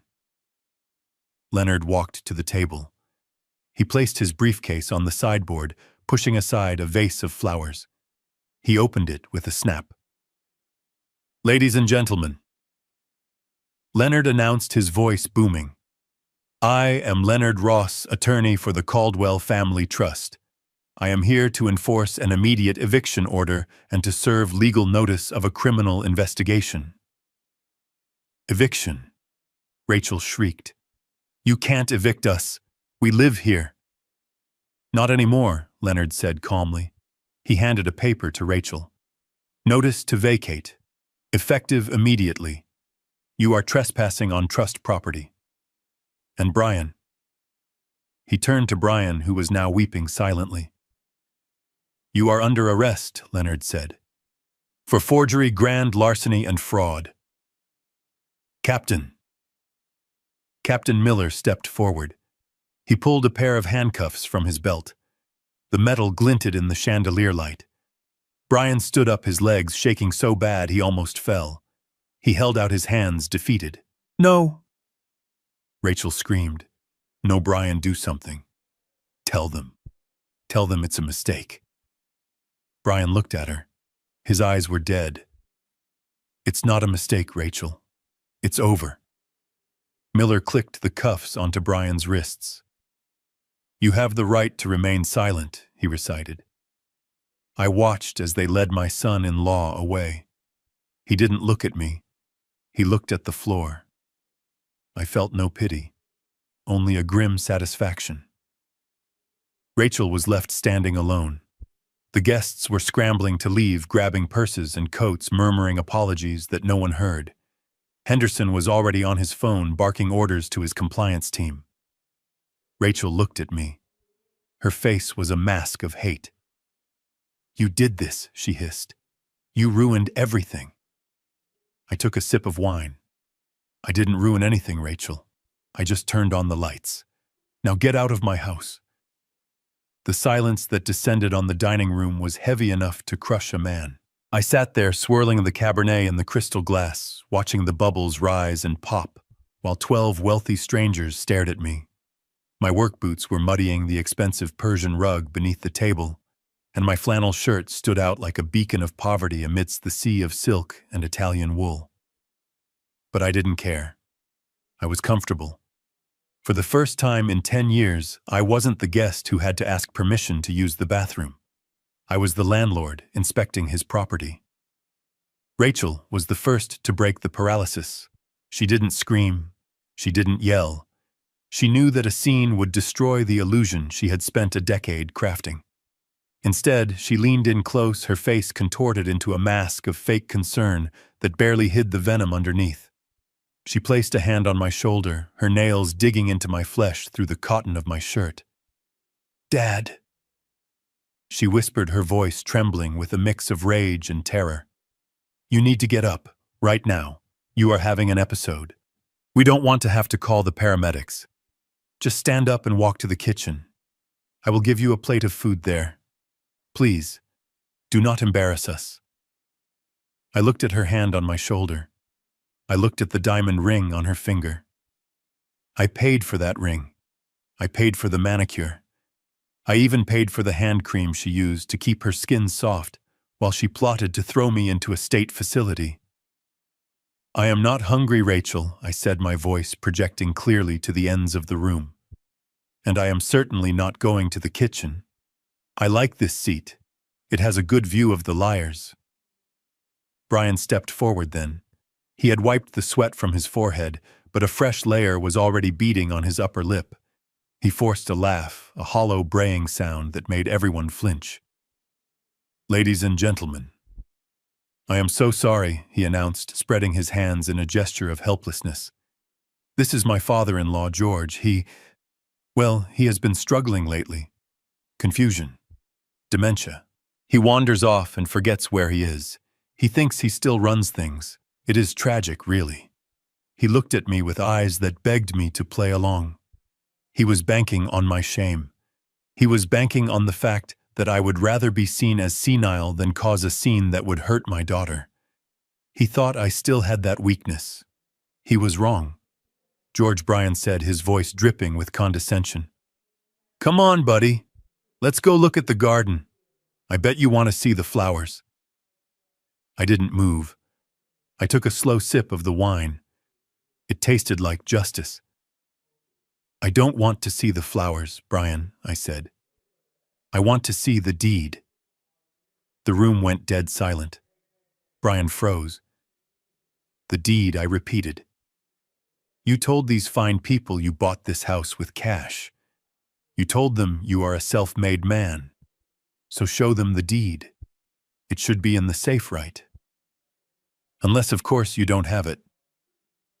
Brian turned a shade of gray I had never seen on a living human being. He stammered, looking for an exit ramp. "Dad!" "That is enough," Rachel hissed. She grabbed my arm, trying to physically pull me from the chair. "You are leaving, now." I planted my feet. I was 6'2" and built from decades of hauling crates. She couldn't move me an inch. "I am not leaving, Rachel," I said calmly. "But you might want to start packing." It was then that the man to my right cleared his throat. It was Mr. Henderson, the bank director. The VIP guest. The man Brian had been trying to impress all night with his stories of conquest and capital. Henderson had been watching me closely, his eyes narrowed behind his gold-rimmed glasses. He hadn't laughed at Brian's jokes. He hadn't joined in the pity for the senile old man. He had been studying me like a ledger that didn't quite balance. "Excuse me," Henderson said. His voice was quiet, but it carried the authority of a man who controlled half the capital in the city. Brian jumped in immediately. "Mr. Henderson, please ignore him. I will call security. We will have him removed." "Wait," Henderson said, raising a hand. He didn't look at Brian. He looked at me. He leaned forward, squinting slightly. "George," he asked, "is that you?" I turned to face him fully. I hadn't seen Jim Henderson in 15 years. The last time we met, I was signing the papers to sell my fleet. He had been a junior executive, then hungry and sharp. Now he was the man. "Hello, Jim," I said. "It has been a long time." Henderson's jaw dropped. He stood up slowly, his chair scraping against the floor. "My God," he breathed. "It is you." George Caldwell, the chairman. The murmur that went through the room was like a wave crashing on the shore. The guests looked at each other, confused. The chairman, the janitor, the senile old man, Brian laughed nervously. "Mr. Henderson, you must be mistaken. This is just George. He drove trucks. He used to work at the port." Henderson turned on Brian with a look of absolute incredulity. "You idiot," Henderson snapped. "He didn't just work at the port. He owned the port. This man is George Caldwell. He built Caldwell Logistics from a single barge into the largest shipping conglomerate on the eastern seaboard. He is a legend." The silence that followed was absolute. You could hear the ice melting in the buckets. Rachel looked like she had been slapped. Brian looked like he was having a stroke. He sold it," Brian squeaked. "He sold the company. He doesn't have anything." Henderson looked at Brian with pity. "Son, when George Caldwell sold his company, the market shifted. He didn't just walk away with money. He walked away with an empire's worth of capital." "I know. My bank handled the transaction." Henderson turned back to me, his demeanor completely changed. He was no longer the bored guest. He was a junior executive again, standing in front of the boss. "Mr. Caldwell, I had no idea. Brian never mentioned. He said his father-in-law was, well, he said you were a dependent. A charity case." I took another sip of wine. "Is that what he said, Jim?" I asked. "Interesting. Did he also tell you that the collateral for the loan he is asking you for this house belongs to my trust?" Henderson stiffened. He looked at Brian. Brian was shaking his head frantically, sweat flying. No, that is a lie," Brian babbled. "The house is mine. I have the papers." He is confused. "Jim, listen to me." Henderson ignored him. He looked at me. "Is that true, George? Does the trust own this property?" "It does," I said. "And I am the sole trustee. Brian and Rachel are tenants.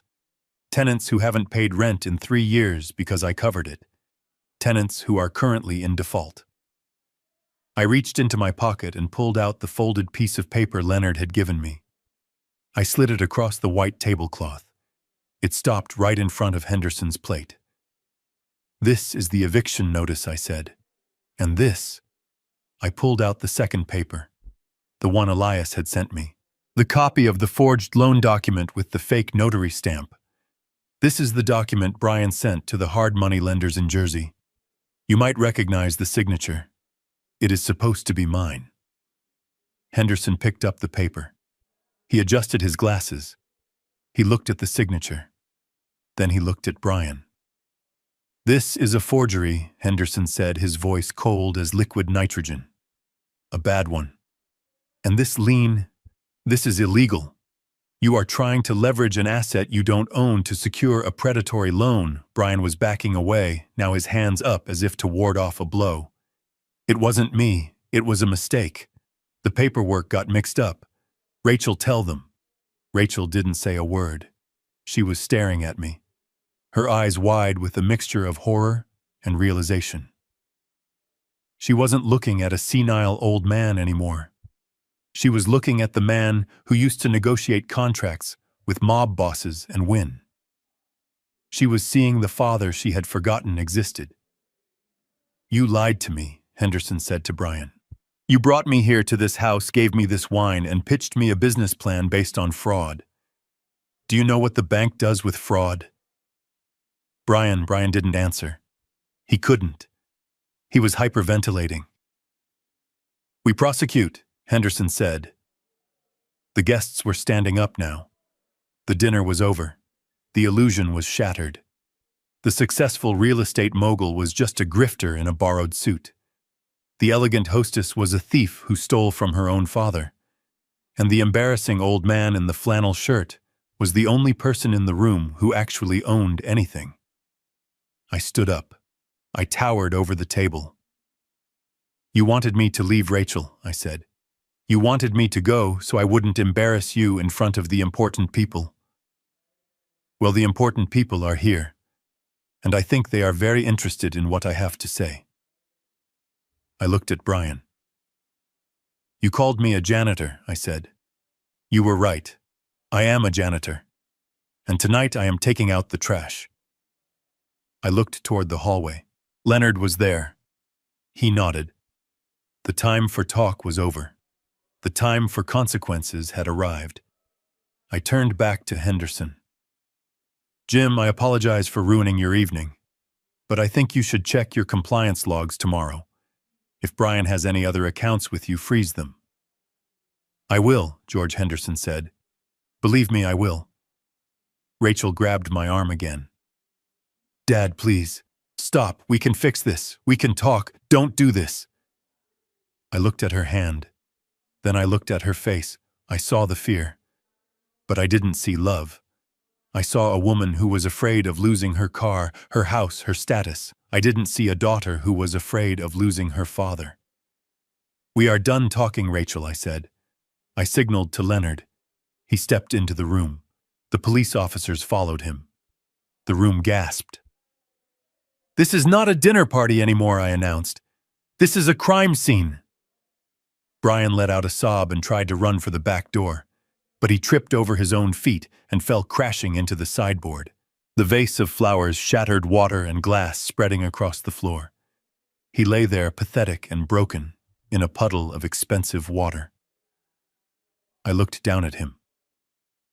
"Happy Father's Day." "Brian," I said. "Get up, Brian," I said, my voice cutting through the whimpers coming from the floor. "You look pathetic down there. And if you are going to hear what I have to say next, I want you looking me in the eye." Brian scrambled to his feet, slipping on the wet floorboards, his expensive suit soaked with flower water. He looked like a drowned rat in a tuxedo. He backed away until he hit the wall, his chest heaving. Rachel stood frozen near the table, her hands clutching her necklace, as if it were a talisman that could ward off the truth. The guests who had paused in their flight were now watching with a morbid fascination. They were witnessing a public execution, and they couldn't look away. "Mr. Ross," I said, extending my hand without looking away from my son-in-law. "The briefcase, please." Leonard stepped forward. He placed the heavy leather case on the dining table right on top of a plate of half-eaten filet mignon. The sound of the latches snapping open was loud in the silent room. Click, click, like the loading of a double-barreled shotgun. Leonard reached inside and pulled out a stack of files thick and organized with color-coded tabs. He handed them to me. I held the stack in my hand. It felt heavy. It felt like justice. "You told these people you were a businessman, Brian," I said, tapping the top file. "You told them you were waiting on a bank loan to expand your portfolio. You told my daughter you needed $500,000 for a commercial acquisition." I opened the file and pulled out a spreadsheet printed on legal paper. It was a kaleidoscope of red ink. "This is a ledger," I announced, holding it up for the room to see. "But it is not a business ledger. It is a betting log from 3 different online casinos and 2 bookmakers in Jersey." I walked around the table, dropping the paper in front of the bank director. Henderson looked down at it, his eyes widening. Look at the dates, Jim, I said. March 3rd, $50,000 on a boxing match. Lost. April 10th, 20,000 on blackjack.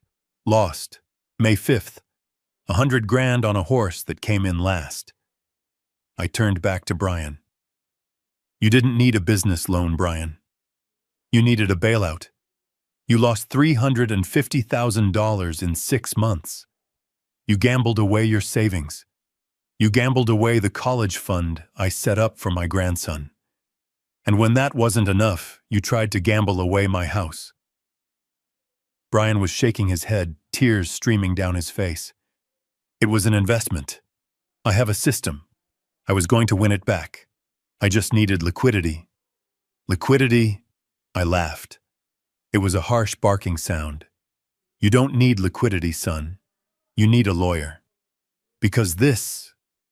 I pulled out the next document. A printout of a wire transfer authorization. This is wire fraud. You moved money from the joint account you share with Rachel into an offshore gaming account. That is federal, Brian. And you did it using the Wi-Fi in this house, which makes this house a crime scene. Rachel let out a strangled sob. She looked at Brian with a mixture of horror and disgust. You said it was for the business, she screamed. You told me you were buying commercial lots in heavy growth zones. You told me the money was in escrow. He lied to you, Rachel, I said calmly. Just like he lied to me. Just like he lied to Mr. Henderson. But don't get too comfortable on your high horse, because I have a file for you too. Rachel stopped screaming. She looked at me, her eyes narrowing. What are you talking about? I didn't know. I am a victim here. Are you? I asked. I reached back into the stack Leonard held. I pulled out a sheaf of glossy photos and a transcript of text messages. You knew he was in trouble, I said. Maybe you didn't know the extent, but you knew the ship was sinking. And instead of grabbing a bucket, you started drilling holes in the hull to steal the copper wiring. I threw the photos onto the table. They fanned out across the white cloth. They were photos of Rachel having lunch with Weston. Long, intimate lunches. Her hand on his arm, his hand covering hers. And these I said, holding up the transcripts. These are your text messages. Would you like to read them to your guests, Rachel? Or shall I? She lunged for the papers, but I pulled them back. I think I will read them, I decided. Let's see. Here is one from last Tuesday, just after you brought me soup when I had a cold. You remember that? You were so sweet. You checked my forehead. I looked down at the paper. It says the old man is still kicking, unfortunately. But his cough sounds bad. Maybe nature will do the work for us. If not, Tuesday is the day. Once I have the power of attorney, I will dump him in the facility, and we can finally be free. Brian is a sinking stone, but the inheritance will set me up for life. Wait for me, darling. I will be a wealthy widow even if my husband is still alive. The gasp from the room was audible. The women covered their mouths. The men looked away embarrassed by the raw, naked cruelty of it. Rachel stood there, stripped bare. Her social mask, her loving daughter act, her grieving wife routine, it was all gone. All that was left was the greed. You plotted to kill me, Rachel, I said softly. Maybe not with a gun. Maybe not with poison. But you plotted to kill my life. You wanted to bury me alive in a state home so you could run off with a rival and spend my money. You looked me in the eye, kissed my cheek, and planned my erasure. Rachel was shaking. Her mouth opened and closed, but no sound came out. There was no defense. The words were there, black and white, undeniable. But here is the thing about inheritances. Rachel, I continued, my voice hardening. You have to wait for the person to die. And I am very much alive. I turned to Leonard. Show them the deed. Leonard pulled out the final document. It was an oversized paper, thick and cream-colored with a gold seal at the bottom. The original deed to the house at 24 Oak Street. This is the deed of trust, I announced. It lists the owner of this property as the George Caldwell Revocable Living Trust. It lists the trustees. There is only one name on that list. Mine. I slammed the deed down on the table. The glasses jumped. Brian and Rachel Caldwell are listed as tenants at sufferance, I said. That means you live here because I allow it. And as of tonight, I no longer allow it. But we have equity, Brian stammered, trying one last desperate angle. We put work into this house. The improvements. The pool. I paid for the pool, Brian, I snapped. I paid for the roof. I paid for the landscaping. I have the receipts. Every single one. You haven't paid a dime of principal in 5 years. You treated my bank account like a magic fountain. Well, the fountain just ran dry. I looked at Leonard. Do it. Leonard pulled out his phone. He tapped the screen 3 times. It was a signal. Execute the freeze, he said into the phone. For a second, nothing happened. The room was silent. Then a sound broke the stillness. A ping, then another, then a vibration. Brian's phone, which was sitting on the table next to the spilled wine, lit up. A notification banner appeared on the screen. Then another, and another. They came in rapid fire, a digital machine gun of bad news. Ping. Chase Bank alert. Your checking account ending in 4590 has been frozen due to suspicious activity. Ping. American Express transaction declined. Your Platinum card has been suspended by the primary account holder. Ping. First National Bank security alert. Access to your line of credit has been revoked. Please contact the branch immediately. Rachel's phone, clutched in her hand, started to buzz too. She looked down at it, her face illuminated by the harsh blue light of catastrophe. Ping. Nordstrom payment declined. Your recurring payment could not be processed. Ping. Mercedes-Benz financial lease termination notice. Your vehicle is scheduled for repossession due to default on the corporate guarantor agreement. Ping. Venmo account suspended. The room was filled with the cacophony of their financial death. It was a symphony of notifications, each one a hammer blow to the life they had built on my back. What? What is happening? Brian screamed, grabbing his phone. Why is everything locked? Why can't I access the savings? Because they aren't your savings, Brian, I said. They were joint accounts linked to the trust for overdraft protection. You were draining the overflow. I just closed the valve. Rachel was frantically tapping on her screen. My cards, they aren't working. Even the emergency card. Dad, what did you do? That card is for emergencies. This is an emergency, Rachel, I said. You are being evicted, and you are broke. I canceled the authorized user status on every card. I froze the transfers. I revoked the trust access. You have $0. Actually, that is not true. You have -$, because I am also suing you for the return of the misappropriated funds. Brian looked at Henderson. Jim, please. You have to help me. The bank, my account's there. Henderson looked at Brian with cold eyes. He pulled out his own phone. I am texting my fraud department right now, Brian Henderson said. I am instructing them to freeze any personal assets you have with us, pending a federal investigation into the forged collateral. You won't be able to buy a pack of gum with a First National card by the time I walk out that door. Brian dropped his phone. It hit the floor with a crack. He looked at his hands. The hands that had never done a hard day's work in their life. They were shaking uncontrollably. It's gone, he whispered. It's all gone. Yes, I said. It is.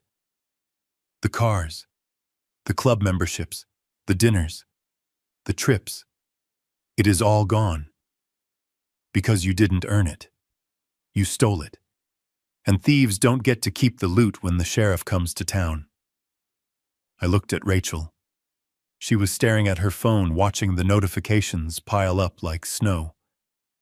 She looked up at me, tears streaming down her face, but not tears of remorse, tears of loss. She was mourning her lifestyle, not her father. "How will we live?" she sobbed. "Where will we go? We don't have anywhere to go." I leaned forward, resting my weight on the table. I looked her dead in the eye. "You mentioned a state facility," I said. "In Nevada. I hear they have vacancies." Rachel flinched as if I had hit her. Or I continued, my voice softening just a fraction, but only to sharpen the edge. "You could try working. I hear Walmart is hiring. I bought a shirt there once. It's a good shirt. Maybe you can afford one if you save up." The guests were backing away toward the door now, desperate to escape the blast radius. Henderson nodded to me, a gesture of respect and apology, and briskly walked out. The others followed, leaving the four of us alone in the ruins of the dinner party. Me, Leonard, and the two people who had tried to destroy me. "You have 10 minutes, I said, checking my watch. 10 minutes to pack a bag. Just clothes. No valuables. No jewelry that I paid for. No electronics that belong to the trust. Just the clothes on your backs." "You can't be serious," Rachel wailed. "I have never been more serious in my life," I said. 10 minutes, or Captain Miller takes you out in cuffs right now. And Brian, don't bother packing. You are going to a place where they give you an orange jumpsuit." Captain Miller stepped forward, with his hand on his handcuffs. "Time's up for you, son. Let's go." Brian looked at Rachel one last time. "Help me," he pleaded. Rachel looked away. She was already typing on her phone, probably trying to text Weston, trying to find a life raft. But I knew Weston. He wouldn't answer. Not when he heard the money was gone. Miller grabbed Brian's arm and spun him around. He marched him toward the door. Brian was sobbing, a broken, hollow man. I turned to Rachel. She was alone. Truly alone. "Get out," I said. "And don't forget to take the trash out on your way. You know where the bin is. It's where you put my watch." The sound of the handcuffs clicking shut should have been the end of it. It should have been the period at the end of the sentence. But Brian was not a man who knew how to accept defeat. He was a man who had lived his entire adult life on bluff and bluster, and now that his cards were on the table and he was holding nothing but jokers, his mind snapped. The reality of the prison cell, the orange jumpsuit, and the end of his country club fantasies was too much for his fragile ego to process. He let out a scream that was not human. It was the sound of a wounded animal, high and shrill. He twisted his body violently, surprising Captain Miller. For a man who had never done a day of physical labor, he found a reserve of hysterical strength. He broke Miller's grip and spun around. His eyes were wild, bloodshot, and bulging. He didn't look at the door. He didn't look at his wife. He looked at me. "You did this," he shrieked, spittle flying from his mouth. "You set me up, you old bastard! You ruined my life!" He lowered his shoulder and charged. He ran across the dining room floor, slipping on the wet petals of the broken flowers, aiming straight for the chair where I sat. He wanted to hurt me. He wanted to wipe the calm expression off my face. He wanted to physically destroy the man who had legally destroyed him. I didn't flinch. I didn't stand up. I didn't even put down my wineglass. I just watched him come. I knew something he didn't. I knew that Leonard never traveled alone. Before Brian could get within 3 feet of me, a shadow detached itself from the hallway wall. It was the man in the dark suit who had walked in with Leonard. I hadn't introduced him, but his name was Marcus, and he was ex-military. He moved with a speed that made Brian look like he was moving underwater. Marcus stepped into Brian's path. He didn't strike him. He didn't punch him. He simply extended an arm and used Brian's own momentum against him. He caught Brian by the shoulder, and the belt spun him around and slammed him face first onto the dining table. The impact was sickening. The table shook. The crystal glasses rattled. Brian's face was pressed into the plate of cold filet mignon. He groaned, the wind knocked out of him. Marcus held him there with one hand, his knee pressing gently but firmly into Brian's lower back. "That is enough," Marcus said calmly. I leaned forward. My face was inches from Brian's. I could smell the fear on him. It smelled like sweat and cheap cologne. "You tried to hit me, Brian," I said softly. "That is assault. Add it to the list, Captain." Captain Miller and the other officer rushed forward, grabbing Brian and hauling him off the table. His nose was bleeding, staining his white shirt.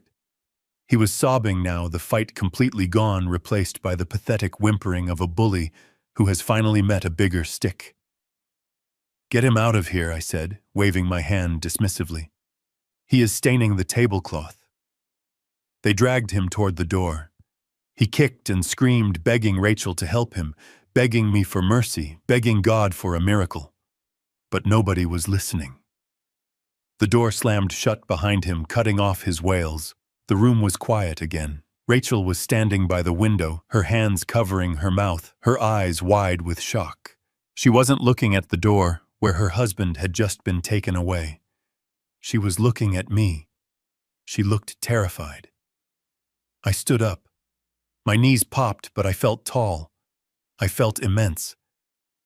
I picked up the napkin from the table and wiped a speck of wine from my shirt. "There is one more thing," I said into the silence. I walked out of the dining room and into the foyer. Rachel followed me, drawn by a force she couldn't resist. Leonard followed her. I walked straight to the large decorative ceramic urn by the front door. The trash bin. I reached inside. My hand brushed against old mail, a discarded coffee cup, and the Amazon box. My fingers closed around the soft velvet of the jewelry box. I pulled it out. It was dusty, but undamaged. I walked back into the living room, holding the box up so Rachel could see it. "You threw this away," I said. "You didn't even open it. You saw the box, you saw my shirt, and you decided it was garbage. You decided it was unworthy of your brand." Rachel didn't speak. She just stared at the box. I opened the lid. The vintage Hamilton watch sat on the cushion, its gold face catching the light of the chandelier. It ticked softly, a steady, reliable heartbeat. "This isn't junk, Rachel," I said. "This watch was a gift from your mother on the day I signed the incorporation papers for Caldwell Logistics in 1982. It was on my wrist when I bought my first ship. It was on my wrist when I signed the merger deal that made us $60 million. This watch has seen more hard work, more integrity, and more success than you and your husband combined will ever know." I looked at the watch, remembering the weight of it, the history of it. "I wanted to give this to Brian," I said. "I wanted to welcome him into the legacy. I wanted him to understand that time is precious, that you build wealth by the second, by the minute, by the hour of honest labor. But you threw it in the trash." I snapped the box shut. "Because you don't value time, Rachel. You only value shortcuts, and now you have run out of both." I turned toward the hallway that led to the bedrooms. I raised my voice. "Leo, it is time." For a moment, nothing happened. Then the door to the garage opened. Leo stepped out. He was carrying a backpack slung over one shoulder and a duffel bag in his hand. He was wearing jeans and a hoodie. He looked like he was running away from home. In a way he was. But he was running towards something better. Rachel gasped. "Leo, what are you doing? Where are you going?" Leo didn't look at her. He walked straight to me. He stood next to me, tall and lanky, trying to be brave. I put my hand on his shoulder. "He is leaving Rachel," I said. "He is coming with me." "You can't take him," she screamed, her shock turning into hysteria. "He is my son. That is kidnapping. I will call the police." "The police are already here, Rachel," I reminded her. "And they know everything. They know you stole his college fund. They know you threatened to send him to military school to silence him. They know you created an unsafe environment for a minor by inviting loan sharks into his life." I looked at Leonard. Do we have the papers? Leonard stepped forward. He pulled a document from his briefcase. Emergency temporary guardianship, Leonard said. Signed by a judge 20 minutes ago based on the evidence of criminal endangerment and financial exploitation of a minor. Mr. Caldwell has full custody pending a family court hearing. Rachel looked at the paper, then at Leo. Leo, baby, tell him. Tell him you want to stay with Mommy. We can fix this. Leo looked at his mother.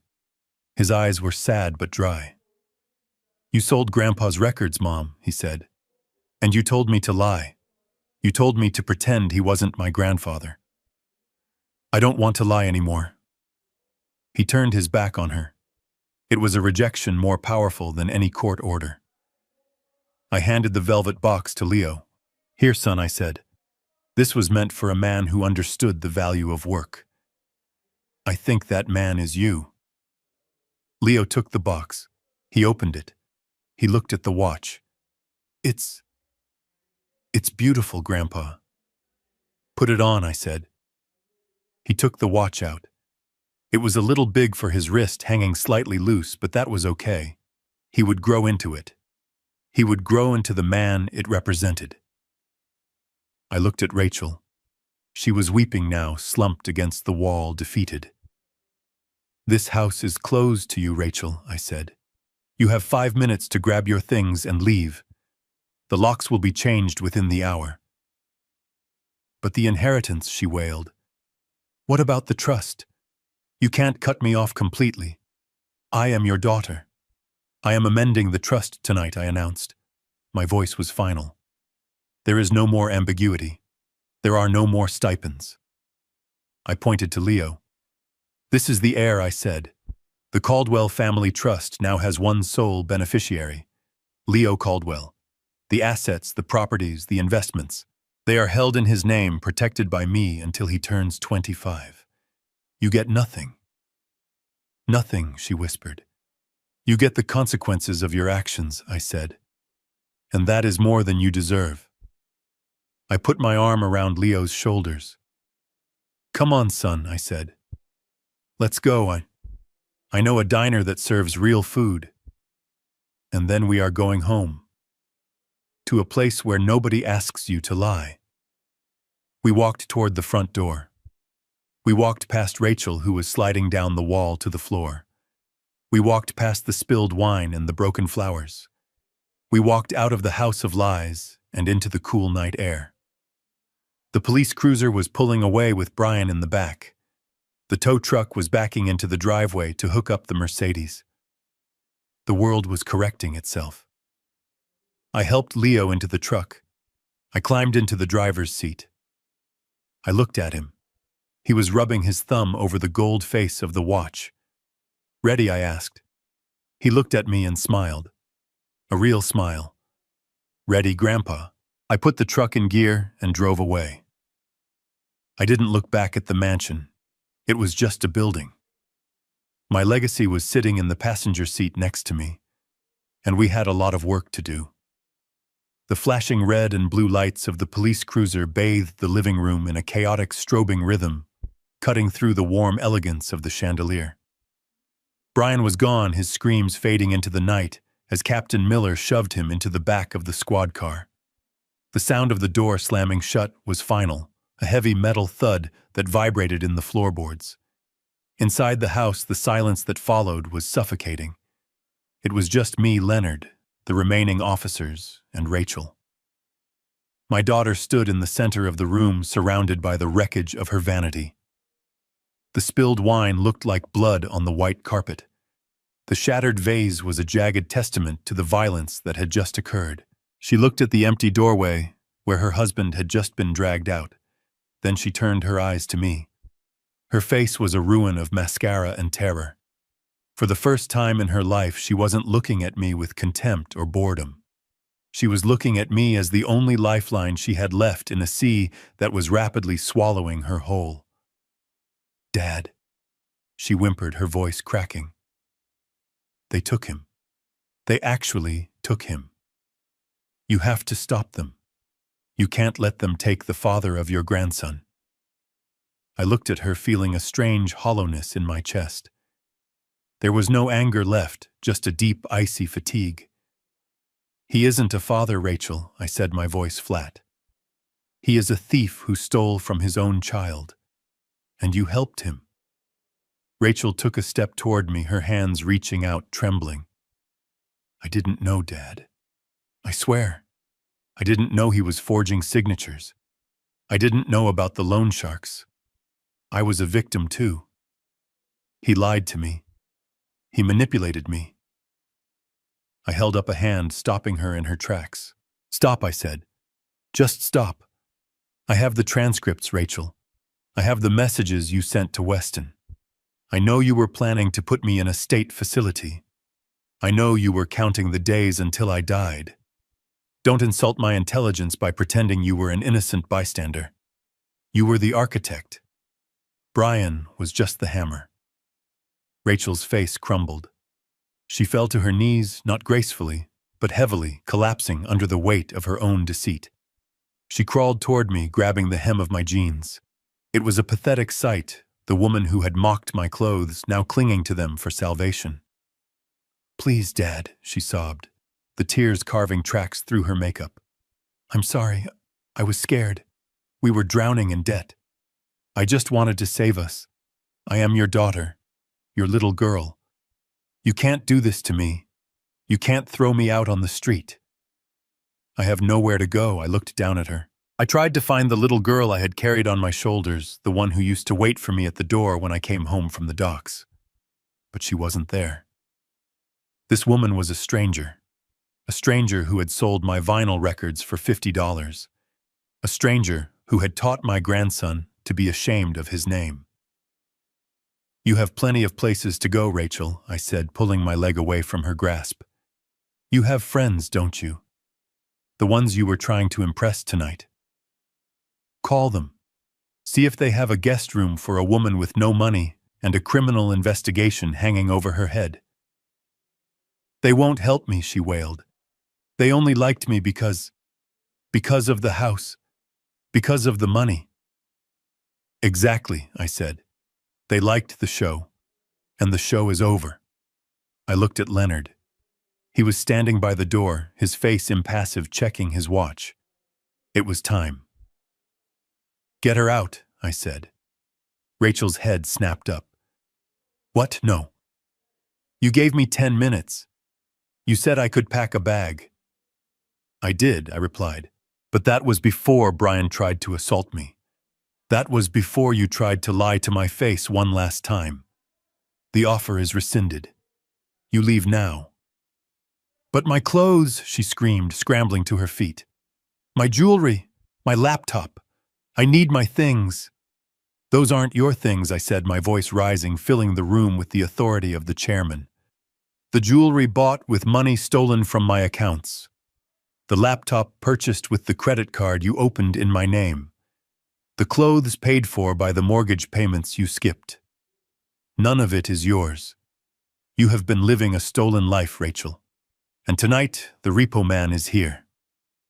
I signaled to the private security officers Leonard had brought along. They stepped forward, large, silent men in dark suits. They weren't rough, but they were efficient. One of them took Rachel by the arm. "Ma'am, it is time to leave," the officer said. "No!" Rachel shrieked, trying to pull away. She lunged for the sideboard, grabbing her purse. "My phone. At least let me take my phone." The officer gently but firmly removed the purse from her hand. He placed it back on the table. "Leave it," I ordered. "The phone plan is in the company name. The device was expensed to the trust. It stays." Rachel looked at me with pure, unadulterated hatred. The mask was gone completely now. There was no more begging. Only the rage of a narcissist denied her supply. "I hate you," she hissed, her voice venomous. "I hate you. You are a cruel, bitter old man. I hope you die alone." I looked her in the eye, unflinching. "I won't be alone, Rachel," I said, calm as the grave. "I have Leo, and I have my dignity. You are the one leaving this house with nothing but the dress on your back and the hate in your heart." I nodded to the officers. "Take her." They marched her to the door. She kicked and screamed, cursing me, cursing Brian, cursing the world. But they didn't stop. They dragged her through the foyer past the mirror, where she had admired herself so many times, and out into the cool night air. I followed them to the threshold.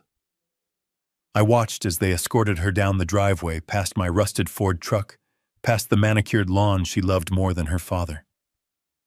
They led her to the edge of the property line and released her. She stood there on the sidewalk, shivering in her silk dress. The streetlights illuminated her in a harsh, unforgiving glare. The neighbors were watching from their windows, the curtains twitching. She was exposed. She was destitute. She was exactly where she deserved to be. She looked back at the house one last time. She looked at me, standing in the doorway, the master of the domain she had tried to steal. "Don't come back, Rachel," I called out to her. "If you step foot on this property again, you will be arrested for trespassing." She turned and ran. She ran down the street, her heels clicking on the pavement, disappearing into the darkness of the neighborhood she could no longer afford. I watched her go until she was just a shadow. Then I stepped back inside. I closed the heavy oak door. I turned the deadbolt. The sound was the most satisfying thing I had heard in years. The house was quiet. The jazz music had stopped. The air smelled of expensive perfume and stale wine. It was a beautiful house, but it needed a deep cleaning. I walked back into the living room. Leonard was packing his briefcase. "It is done, George," he said. "The locks will be changed within the hour.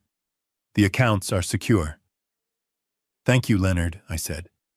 I sat down heavily in the chair at the head of the table. I felt a wave of exhaustion wash over me, but it was a good exhaustion. The kind you feel after a long day of honest work. I looked at the empty room. I had lost a daughter tonight, but I had saved a grandson, and I had reclaimed my life. It was a fair trade. The sun that hit the kitchen island the next morning wasn't the same sun that had set on the disaster of the night before. It felt cleaner, sharper. It cut through the floor-to-ceiling windows, illuminating the dust motes dancing in the air, but it didn't feel oppressive anymore. It felt like a spotlight on a blank stage. The silence in the house was absolute. No jazz music, no clinking glasses, no whispered conspiracies, just the hum of the refrigerator and the sizzle of bacon in the pan. I stood at the stove flipping eggs. I hadn't cooked in this kitchen in 5 years. Rachel didn't like the smell of frying grease. She said it lingered in the curtains. Today I let the grease pop and spit. I wanted the house to smell like real life. I wanted it to smell like breakfast, not a catered deception. Leo sat at the marble counter on one of the high stools. He was wearing a t-shirt and jeans, his backpack resting by his feet. He looked tired. There were dark circles under his eyes, the kind that come from growing up 10 years in a single night. But he wasn't hunching anymore. He sat straight. On his left wrist, the gold face of the Hamilton watch caught the morning light. It was loose, sliding down his forearm, but he didn't take it off. He kept touching it, grounding himself. "Eat," I said, sliding a plate in front of him. "Eggs, bacon, toast. Real food. Not avocado foam or whatever they served yesterday."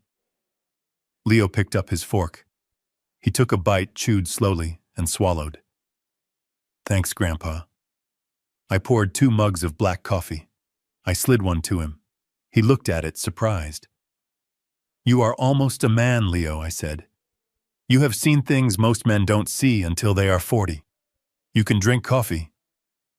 He took a sip, grimacing slightly at the bitterness, but he kept drinking. "What happens now?" he asked quietly. "Now," I said, leaning against the counter. "We finish what we started. The locks were changed at midnight. The security team is outside patrolling the perimeter. Your parents, they are in the system now. Leo looked down at his plate. Are you going to help them? With Bale, I looked at my grandson. I loved him enough to tell him the truth even when it was hard. Especially when it was hard. No, I said firmly. I am not. Leo didn't flinch. He just nodded. I spent 45 years cleaning up messes, Leo. I continued. I cleaned up supply chain disasters. I cleaned up labor strikes. And for the last 10 years, I tried to clean up your mother's life. I paid her bills. I covered her mistakes. I thought I was helping. But I wasn't. I was crippling her. I was teaching her that consequences were for other people. I took a drink of my coffee. It was hot and strong. If I bail them out, I said, I am robbing them of the only lesson that might actually save their souls. They need to sit in that cell. They need to wear those clothes. They need to eat that food. They need to realize that the name Caldwell doesn't mean you get a free pass. It means you have a higher standard to live up to. And they failed that standard. Leo looked at the watch again. He rubbed his thumb over the crystal. Am I going to turn out like them? He whispered. It was the question that had been haunting him. I reached across the counter and put my hand over his. No, I said, because you know the value of this watch. They only saw the gold. You see the time. You see the work. That is the difference. You have a conscience, Leo. You saved my records. You tried to warn me. That is character. And character is the only currency that matters. Money, Sonny, is just gas in the tank. It gets you where you are going, but it doesn't tell you which way to steer. You have a good compass. Just then my phone buzzed on the countertop. It vibrated aggressively against the marble. I looked at the screen. It was an unknown number, but the caller ID location said County Detention Center. It was Rachel. She was using her one phone call. She was calling the man she had tried to erase. She was calling the father she had thrown out like trash. She was calling the bank she thought would never close. Leo looked at the phone. Then he looked at me. Are you going to answer it? He asked. I looked at the buzzing phone. I thought about the text messages to Weston. I thought about the facility in Nevada. I thought about the way she looked at me when she dropped my gift in the urn. No, I said. I reached out and pressed the red button. Decline. Then I tapped the screen 2 more times. Block caller. The buzzing stopped. The kitchen was quiet again. That part of my life is over, I said. I am not looking back, and neither are you. I picked up our plates and put them in the sink. I didn't wash them. I didn't care. This wasn't my house anymore. It was just an asset to be liquidated. Leonard would handle the sale. He would handle the cleaning. He would handle the memories. Grab your bag, son, I said. You're going to be late for school. Leo grabbed his backpack and hopped off the stool. We walked out of the kitchen through the foyer and out the front door. I didn't lock it. The security guard was standing at the end of the driveway. He nodded to me. I nodded back. My Ford F-150 was parked right where I left it. It looked out of place next to the manicured hedges and the stone facade of the mansion. It looked rough. It looked tough. It looked real. I opened the passenger door for Leo. He climbed in, tossing his bag onto the floorboard. I walked around and got into the driver's seat. The engine roared to life with a familiar throaty growl. It was the sound of freedom. I put the truck in gear and pulled away from the curb. I drove down Oak Street past the silent houses of the neighbors who judged by appearances. I didn't look in the rearview mirror. I didn't look at the house that Greed built. I looked at the road ahead. I looked at my grandson sitting next to me, checking the time on his grandfather's watch. We turned onto the main road, the morning sun hitting the windshield. Where are we going after school? Grandpa Leo asked. Home, I said. To my apartment. It's small. The faucet leaks a little, but the rent is paid, and the records are there. Tonight we are going to listen to Coltrane. Sounds perfect, Leo said. And it was. It was absolutely perfect. This story reminds us that true power is often silent and real wealth isn't found in flashy cars or mansions, but in integrity and hard work. Rachel and Brian made the fatal mistake of judging a book by its cover, assuming that a flannel shirt meant a lack of value. They let greed poison their hearts, forgetting that the hand that provides can just as easily take away. In the end, we learn that family isn't determined by bloodline, but by loyalty. Respect is the only currency that truly matters, and unlike money, it cannot be borrowed or stolen. It must be earned.